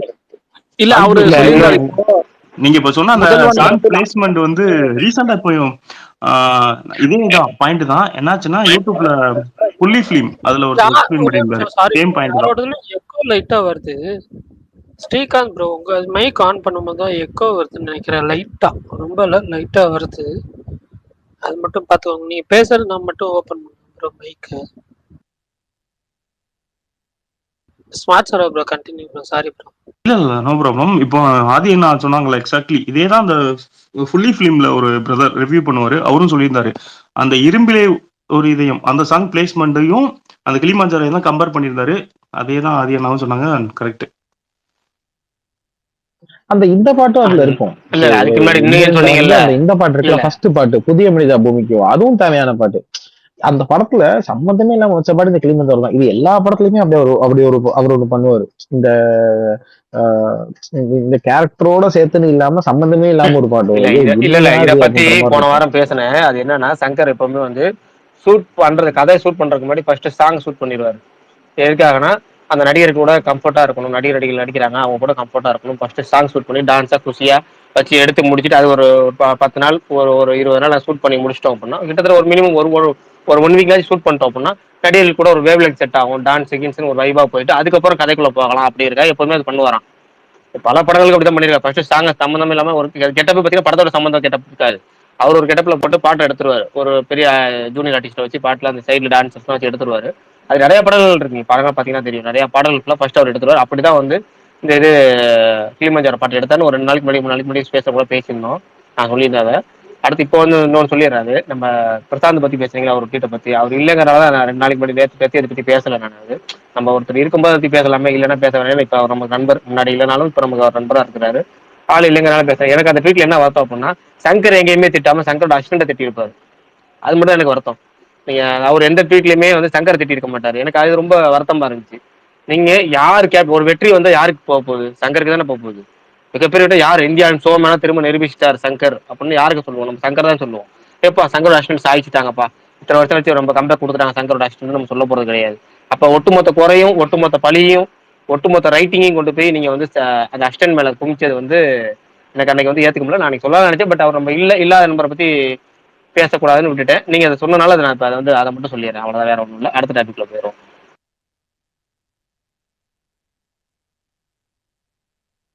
யாருன்னா சொன்னா எனக்கு அசிஸ்டன்ட் டைரக்டர் பத்தி? நான் தானா? இல்ல இட் இஸ் பிரசாந்த் சொல்லியிருந்தாரு. அதை பத்தி ஆதி சொல்லியிருந்தாரு இப்ப கொஞ்ச நேரத்துக்கு முன்னாடி. Okay okay. It is Prashanth ட்வீட்டை பத்தி ஆதி பேசியிருந்தாரு. நான் அந்த அதனாலதான் நேற்று முன்னாடி அதை பேசல. பட் அதை பார்த்தோன்னே சொல்லணும்னு தோணுச்சு. பட் அதை பேசல. சரி, வேற யாரும் புதுசா ஸ்பீக்கர்ல வந்திருக்கோம், எதுவும் பேசுறீங்களா? அப்புறம் முருகேஷ் வந்து இப்ப ஸ்பீக்கர் கேட்கறது லொகேஷன் காமிக்கிறது இப்ப கொடுத்துருக்கேன். இங்க காமிச்சிச்சுன்னா நம்ம வந்து அசெப்ட் கொடுத்துருவாங்க யாருக்கா இருந்தாலும். அதே மாதிரி வர்றவங்களும் பேச மாட்டாங்க. இங்க ஸ்பீக்கர் வந்துட்டு அப்படியே அமைதியா இருக்கிறாங்க. அமைதியா இருக்கும்போது நம்ம என்ன பண்ண முடியும்? ரொம்ப நேரம் பேசலைன்னா இருக்க நம்ம ரெகுலர் ஸ்பீக்கர் ஏன் கொடுக்குறோம் அப்படின்னா யாருமே பேசலாம், நமக்கு போர் அடிக்கும். பாட்டு ஒரு எவ்வளவு நேரம் கேப் போடுறது? 10 செகண்ட் 5 செகண்ட் கேப் போடலாம். அதுக்கு மேல நம்ம கேப் போட்டோம் போர் அடிக்கிறப்ப பண்றது. பேசாம எப்பாவது ஒரு டைம் வந்து பேசாம இருப்போங்க. பட் ஆனா சில டைம் வந்து நம்ம கொஞ்ச நேரம் ரிமூவ் ஆயிடுது, ஆட்டோமேட்டிக்கா ரிமூவ் ஆயிடுது. அது எப்படின்னு தெரியல, அதனாலதான். அதான் அது எப்படின்னு எங்களுக்கே தெரியல. இப்ப ஆரம்பிச்சு இவ்வளவு நாள் ஆகுது, இன்ன வரைக்கும் 10 நிமிஷம் தான் எங்களுக்கு ரெக்வெஸ்ட் காமிக்குது. எல்லா ரெக்வெஸ்டும் காமிக்குது. 10 நிமிஷத்துக்கு மேல எனக்கு காமிக்காது. என்ன அது சுகுமார் வந்துட்டாருன்னா இமிடியேட்டா அவர் அக்செப்ட் பண்ணிடுறாரு. மேபி அவருக்கு காட்டுதோன்னு தெரியல, உங்களுக்கு காட்டு. அவர் ஐபோன்ல போடுறாரு, அவர் ஐபோன்ல ஸ்பேஸ் போடுறாரு, அதனால வரலாம் போல இருக்கு. நமக்கு நான் எடுக்கிறனால என்னன்னு தெரியல. எனக்கு இல்லைன்னா பர்னிக்கும் காமிக்கணும்ல, பர்னிக்கும் காமிக்க மாட்டேங்குது. Okay okay. Murugesh bro same issue. மோனோடோனஸ்னு ஏதோ சொல்லியிருந்தாரு. அதை போய் நான் கூகுள்ல என்னன்னு பார்த்து வந்தேன். மோனோட்டோனஸ்னா இப்போ ரெகுலரா பேசிருக்கும் போது என்னன்னா ஒரே குரலா கேட்கும் இல்லைங்களா, அதுதான் மோனோட்டோனஸ். ஒரே குரல் இந்த சென்ஸ். ஆனா என்னன்னா அது என்னன்னு சொல்றேன் கேட்டுங்களேன். இப்ப நம்ம ரெகுலரா பேசி இப்ப எனக்கு வந்து டோட்டலா எனக்கு வந்து ஒரு க்ளோஸ் ஃப்ரெண்ட்ஸ் மாதிரி ஆயிட்டாங்க. இப்ப இந்த ஸ்பீக்கர்ல இருக்க எல்லாருமே எனக்கு நான் நேர்ல பாக்கலனாலும் க்ளோஸ் ஃப்ரெண்ட்ஸ் மாதிரி ஆயிட்டாங்க. அவங்க ரெக்வெஸ்ட் காமிச்சிச்சுன்னா நான் கொடுத்தது அசப்ட் உடனே கொடுத்துருவேன். அது என்ன நமக்கு இப்ப ஜே பிரதர்னு ஒருத்தர் இருக்காரு. அவரு பேசுறதுனால ஏதோ ஒரு வகையில நெகட்டிவா ஆரம்பிச்சாலும் நமக்கு ரொம்ப நண்பர், பல வருஷமா நம்ம நண்பர், ட்விட்டர்ல ஃபாலோ பண்றாரு. இப்போ அவர் கேட்கிறாரு, நம்ம ரெகுலர் டக்குன்னு கொடுத்துருவேன். அடுத்து யாரு கேட்டாலும் இவங்க தான் பேசுறாங்க, எனக்கு பேசுறேன், நீங்க யாராவது பேசுனா நம்ம கொடுக்கணும். எனக்கு ரொம்ப நேரம் பேசாம எனக்கு அமைதியா இருந்தா எனக்கு பிடிக்காது. நானே ரொம்ப நேரமும் பேசிட்டு இருக்க முடியாது. அப்ப நிறைய பேசுறவங்க தான் நமக்கு ஸ்பீக்கர்ல இருக்கணும். அதுதான் ரொம்ப முக்கியம் இங்க. அதுக்கப்புறம் எனக்கு காமிக்க மாட்டேது. 10 நிமிஷம் மேல காமிக்கல. பர்னி காமிச்சா பர்னிக்கு சொல்லணும், பர்னிக்கும் காமிக்க மாட்டேது.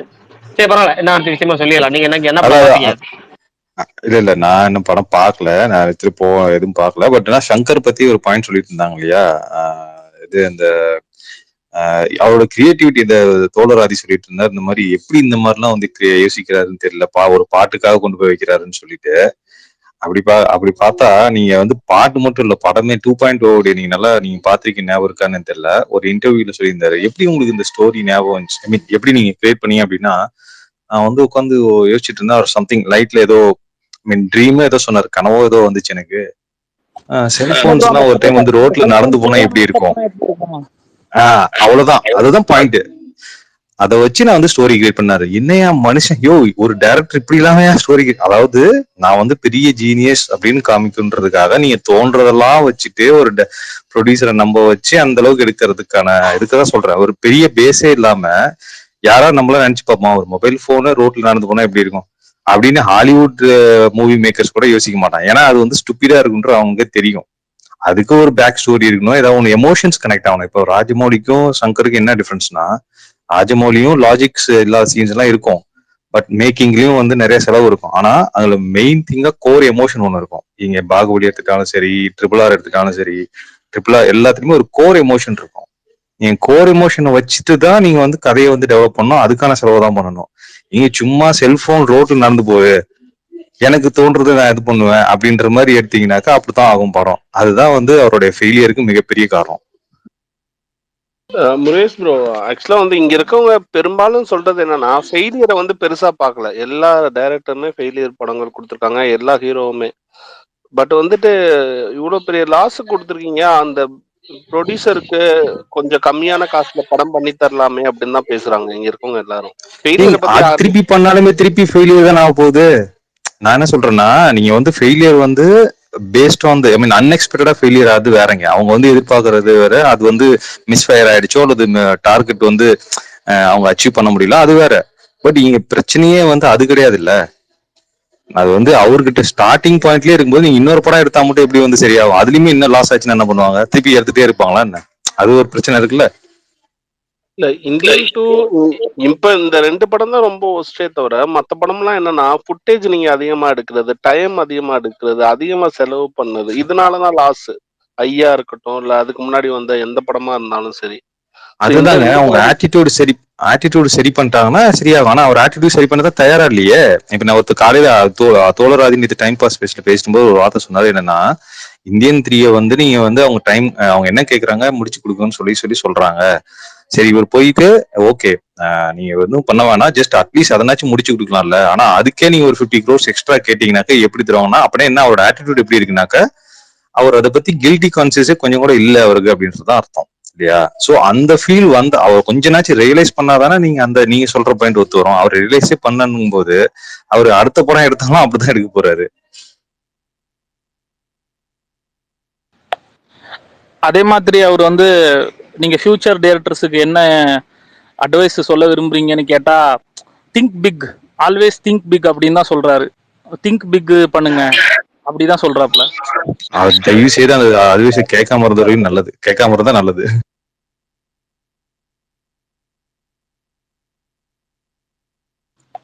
ஆனா இப்போ வேல்பாரி என்ன ப்ரோ அவரு பண்றேன்னு ஸ்கிரிப்ட் எல்லாம் பண்ணி முடிச்சிட்டேன்னு சொல்றாரு. அது உண்மையிலேயே நடக்குமா?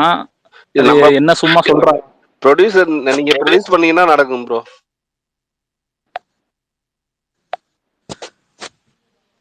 இல்ல bro, Sun Pictures, Lyca. Sun Pictures வந்துட்டு ரொம்ப விவரமானவங்க. லைக்கா இந்தியன் 3 முடிச்சு கொடுத்துட்டு வாங்கன்னு சொல்லுவாங்க.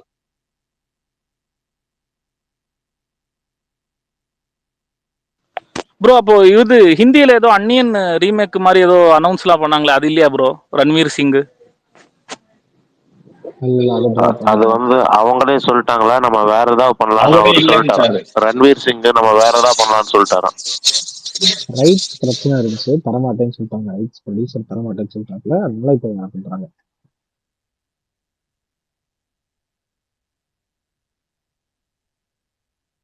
அவரை வச்சுதான் திருப்பி வேல்பாரி பண்றதா இருந்தாப்ல. இப்ப அதுவும் நடக்காது எனக்கு தெரிஞ்சு.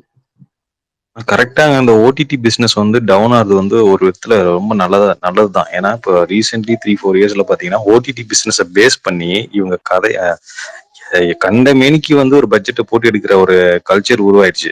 வெதர் தட் அந்த ஸ்டோரிக்கு தேவையா இல்லையா அப்படின்னு தான் கிடையாது. ஆனா ஓடிடி இருக்குல்ல, அதை வச்சு பேக்கப் பண்ணிக்கலாம் அப்படின்ட்டு.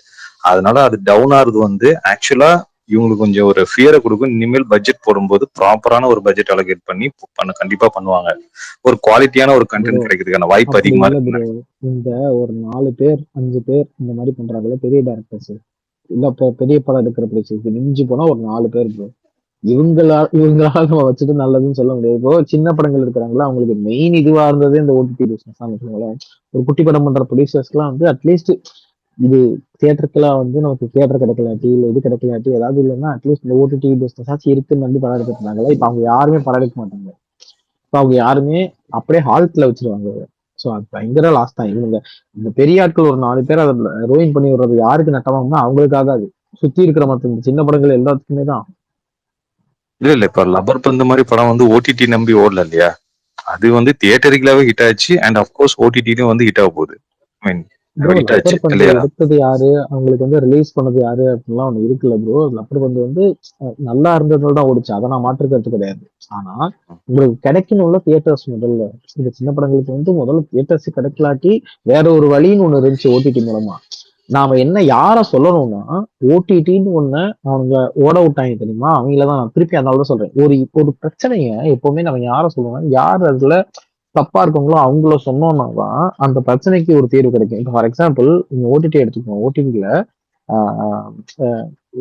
அவனுங்க யார நம்பி கொடுத்தானுங்க, ஹாட் ஸ்டாரோ இல்ல அமேசான் பிரைமோ எங்களுக்கு வந்து சீரியஸ் பண்ணி கொடுங்க, எங்களுக்கு படங்கள் பண்ணி கொடுங்க, எங்களுக்கு கான்டென்ட் பண்ணி கொடுங்கன்னு கொடுத்தது எல்லாமே ரொம்ப பெரிய பெரிய டேரக்டர்ஸை நம்பி. ஆனா அவங்க எல்லாம் என்ன பண்ணாங்க, அதுல வந்து இப்போ ஒரு 50 கோடி ரூபாய் உங்களுக்கு வந்து இது அப்படின்னா அதுல வந்து வெறும் 8 கோடி 10 கோடிக்கு மட்டும் எடுத்துட்டு மீதி காசெல்லாம் இது பண்ணி என்னென்ன ப்ராடக்ட்ஸ் கொடுத்தோம் நம்ம ஓடிடிக்கு யோசிச்சு பாத்தீங்களா? ஹிந்தியில வந்து பயங்கரமா கொடுத்துட்டு இருந்த டைட்டில் நம்ம இங்க வந்து நவரசா, புத்தம் புது காலையா அது ஒண்ணு, அப்புறம் இந்த மாடர்ன்ல சென்னை ஆர் நம்ம நம்ம கொடுத்த எல்லா ப்ராடக்ட்ஸையும் பாருங்க.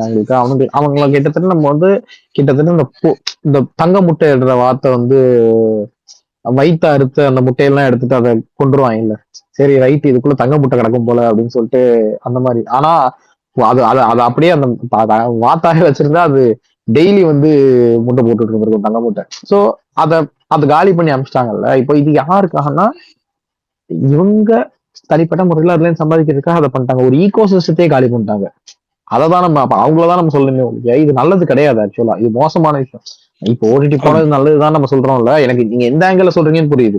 அட்லீஸ்ட் இனிமேட் இருந்து இஷ்டத்துக்கு எடுக்காம இருப்பாங்க அப்படின்னு நீங்க சொல்றீங்கல்ல. இஷ்டத்துக்கு எடுக்கிறாங்கன்ற கேட்டகரி இருக்கீங்களா, அவங்க வெறும் 4 பேர் 5 பேர் தான் தமிழ் சினிமால டேரக்டர்ஸ். இஷ்டத்துக்கு எடுக்காம உள்ளதே எடுக்கிறதுக்கே காசு இல்லாம இருக்கிற ஆட்கள் தான் மெஜாரிட்டி.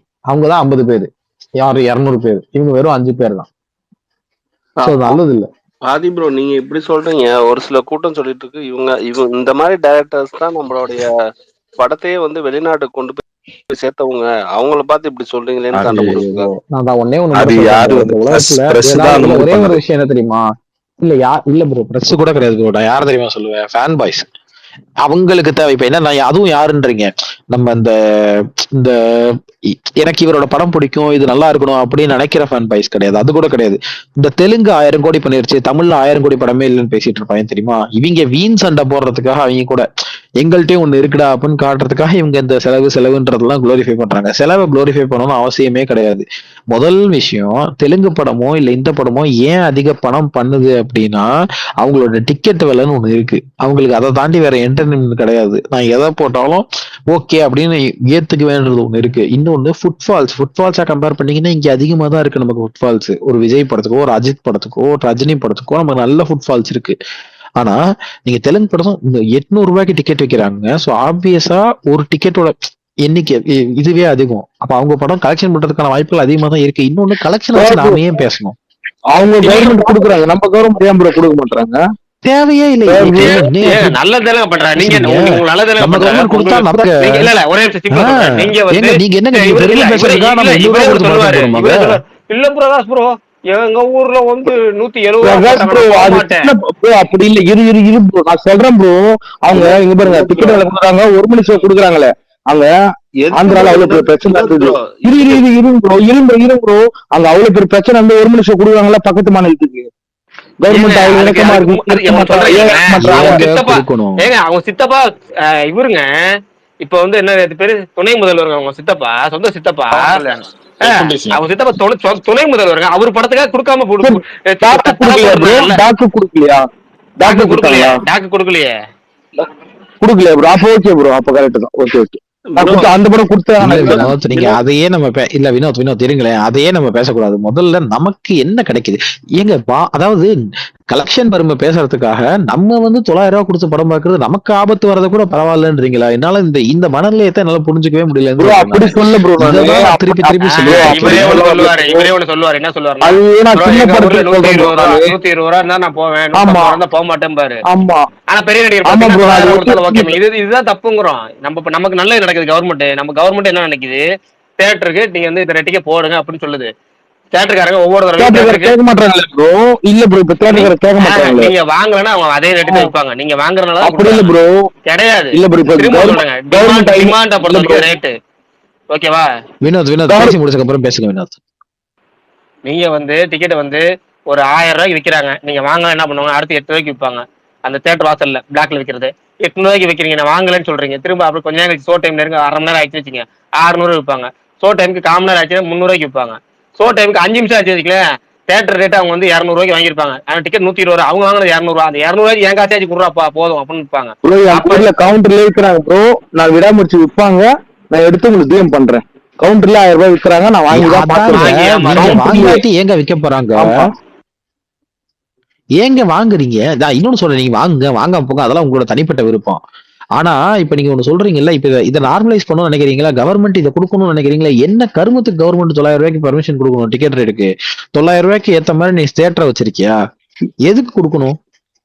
இல்ல இன்னொன்னு என்னன்னா, இப்ப என்ன ஃபெசிலிட்டி கொடுக்குற நீ என்ன பிரிட்டிஷ்ல படம் காட்டு? இன்னொன்னு சொல்றேன் நானு, இப்போ லண்டன்ல நேத்து ஒருத்தர் பேசிட்டு இருந்தாரு, அவர் சொல்லிட்டு இருந்தாரு, லண்டன்ல வந்து இங்க பிவிஆர் பாஸ்போர்ட்னு வச்சிருக்காங்க, அந்த மாதிரி அங்க ஒண்ணு வச்சிருக்காங்களா, 2000 ரூபாய் நம்ம ஊர் காசுக்கு. அதை கொடுத்தா நீங்க அன்லிமிட்டடா எத்தனை வாட்டி வேணா எத்தனை முறை வேணா அங்க படம் பார்த்துக்கலாம் லண்டன் தியேட்டர்ல.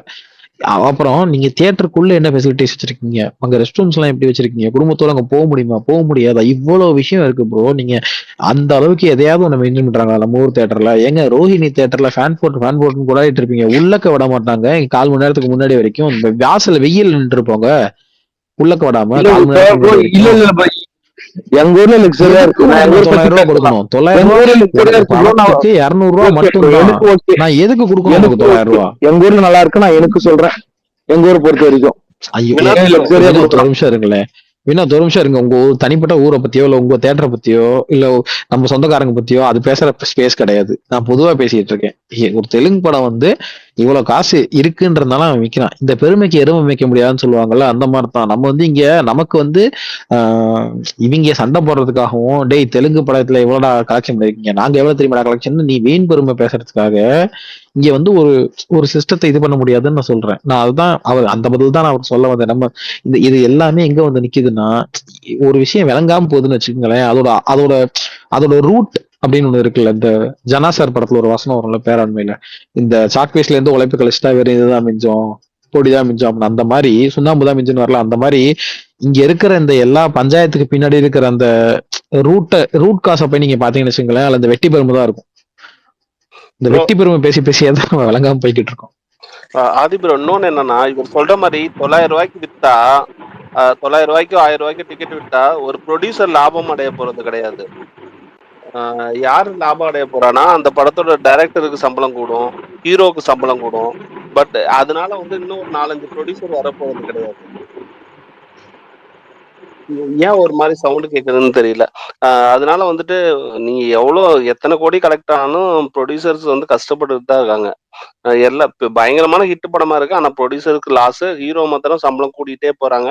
டைரக்டர்ஸ் மாத்திரம் சங்கர் 50 கோடி வாங்குறவரு 100 கோடி வாங்க போறாரு. அப்புறம் வந்துட்டு நீங்க லண்டன்ல சொன்னீங்கல்ல, லண்டன்ல எப்படின்னா சில ஓடியன்னு ஒரு குரூப் இருக்கு, சினி வேல்னு ஒரு குரூப் இருக்கு. அது வந்து நீங்க பாஸ் வாங்கிட்டீங்கன்னா ஒரு பவுண்டு கூட வரும். ஒரு மாசத்துக்கு எத்தனை படம் வேணாலும் பாத்துக்கலாம். நம்ம ஃப்ரீக்வெண்டா போக போறது கிடையாது. அந்த பனியில இப்பெல்லாம் ரொம்ப பனியா இருக்கும். ஸோ இந்த மாசம் ஒரு 2-3 படம் நமக்கு நல்லா தெரியும், இந்த படம் எல்லாம் வரப்போகுதுன்னு நினைச்சா பாஸ் வாங்கி வச்சுக்குவாங்க. அப்படி இல்லைன்னா இந்த சில கூப்பன்ஸ்லாம் இருக்கு. சில மொபைலுக்கு வந்து கூப்பன் சாட்டர்டே சண்டேக்கு வந்து 3 பவுண்ட்னா 300 ரூபா அந்த மாதிரி. ஸோ அந்த மாதிரி வாங்கி வச்சுக்கிட்டு எல்லா சாட்டர்டே சண்டேவும் அது கிடைக்கும். மோர் தென் 1 மூவிஸ் வருதுன்னா அந்த மாதிரி பாஸை வாங்கி வச்சுக்கிட்டு ஸோ அப்படி போய் பார்த்துறது. ஏன்னா உங்களுக்கு வந்து 1500 ரூபா தான் வரப்போகுது.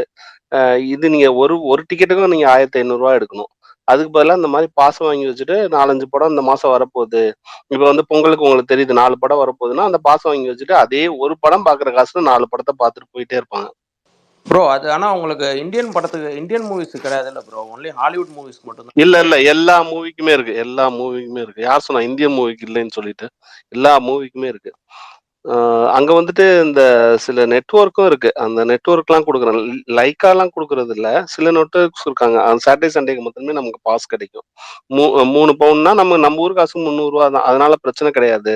நம்ம ஊர்ல படம் பார்த்த மாரி ஆயி போயிரும் அப்படின்னு சொல்லிட்டு. லைக்கா நெட்வொர்க் ஒண்ணும் பெரிய நெட்வொர்க் நான் இங்க இருக்கும் போகும்போது பயங்கரமான நெட்வொர்க் அந்த மாரி தான் நெனச்சேன். அப்படிலாம் இல்ல. அவங்க வந்து சும்மா சின்ன நெட்வொர்க் தான். அது இல்லாம லைக்கா ரெமிட்ஸ்ன்னு சொல்லிட்டு இந்த பணம் அங்கருந்து இந்தியாவுக்கு ட்ரான்ஸ்ஃபர் பண்றோம்ல. ஸோ அதுக்கெல்லாம் ஆப் வச்சிருக்காங்க. அது மூலமாலாம் ட்ரான்ஸ்ஃபர் பண்ணிக்கலாம். நான் லண்டன்ல பிறந்திருக்க வேண்டியது. அதெல்லாம் கொடுமையா இருக்கும் ப்ரோ. ஒரு 4 மாசம் 5 மாசம் நல்லா இருக்கும் ப்ரோ. மத்த மாசம்லாம் வெளியவே வர முடியாது. லண்டன் நல்லா இருக்கும். மத்த சிட்டியே சொல்றேன். இல்ல இந்த சினிமா ஆஃபர் நல்லா இருக்கு அதுக்கு சொன்னேன்.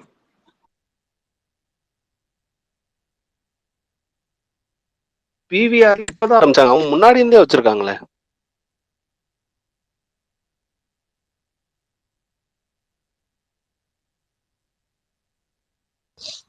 சரி ஓகே பிரகாஷ், நான் முடிச்சிடலாமாண்ணா? 10 மணி ஆயிடுச்சு. கண்டிப்பா முடிச்சிடலாம். 9:15க்கு சொன்னீங்க.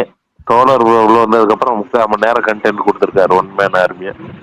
ரைட், ஓகே, சந்தோஷம். நம்ம அப்படியே முடிச்சிருவோம். நாளைக்கு பேசுவோம், கண்டினியூ பண்ணுவோம். டாடா, பை பை. அதே மாதிரி ஒரே ஒரு விஷயம் முடிக்கிறதுக்கு முன்னாடி, இனிமேல் இந்த ஸ்பேஸ் ஸ்பாட்டிஃபைலையும் கேட்கலாம் ஆஸ் அ பாட்காஸ்ட். பை. என்னங்க புரியல? ஸ்பாட்டிஃபைல பாட்காஸ்டா அப்லோட் பண்ணுவோம்னு சொன்னேன். நான் பண்ண போறேன். Okay super. பிரகாஷ், நான் சாரி, நான் இப்பதான் யோசிச்சேன், சரி பண்ணலாம்னு சொல்லிட்டு, அதனால சொன்னேன். சூப்பர் பண்ணுவோம். பை. ஓனருக்கே சொல்லாம இப்போ வந்து சொல்லிட்டு இருக்காரு. அவரும் அதிர்ச்சியா கேக்குறாரு, என்னப்பா சொல்ற? ஓ அப்படியா? அப்படி இந்த அப்டேட் கொடுத்தா அந்த படத்தோட ஹீரோவே அதிர்ச்சியா வரல. ஓ அப்படியா, என் படம் அப்டேட் வருதா அப்படின்னு அந்த மாதிரி ஆறாரு பிரகாஷ். நான் சொல்லல அவருக்கு, இப்பதான் சொன்னேன். இப்பதான் சும்மா தேடிட்டு இருந்தேன். ஸோ ஓகே பண்ணலாம் அப்படின்னு தோணுச்சு, அதனால தான். சாரி. சரி ஓகே பை. என்ன பிரகாஷ் சுகுமார் பக்கத்துல என்னங்க பக்கத்துல தம்ஸ் அப் இருந்துச்சுங்க. தம்ஸ் அப் கிளிக் பண்ணும்போது எண்டுக்கு போக நவுந்துருச்சு அது பக்கத்துல. பை.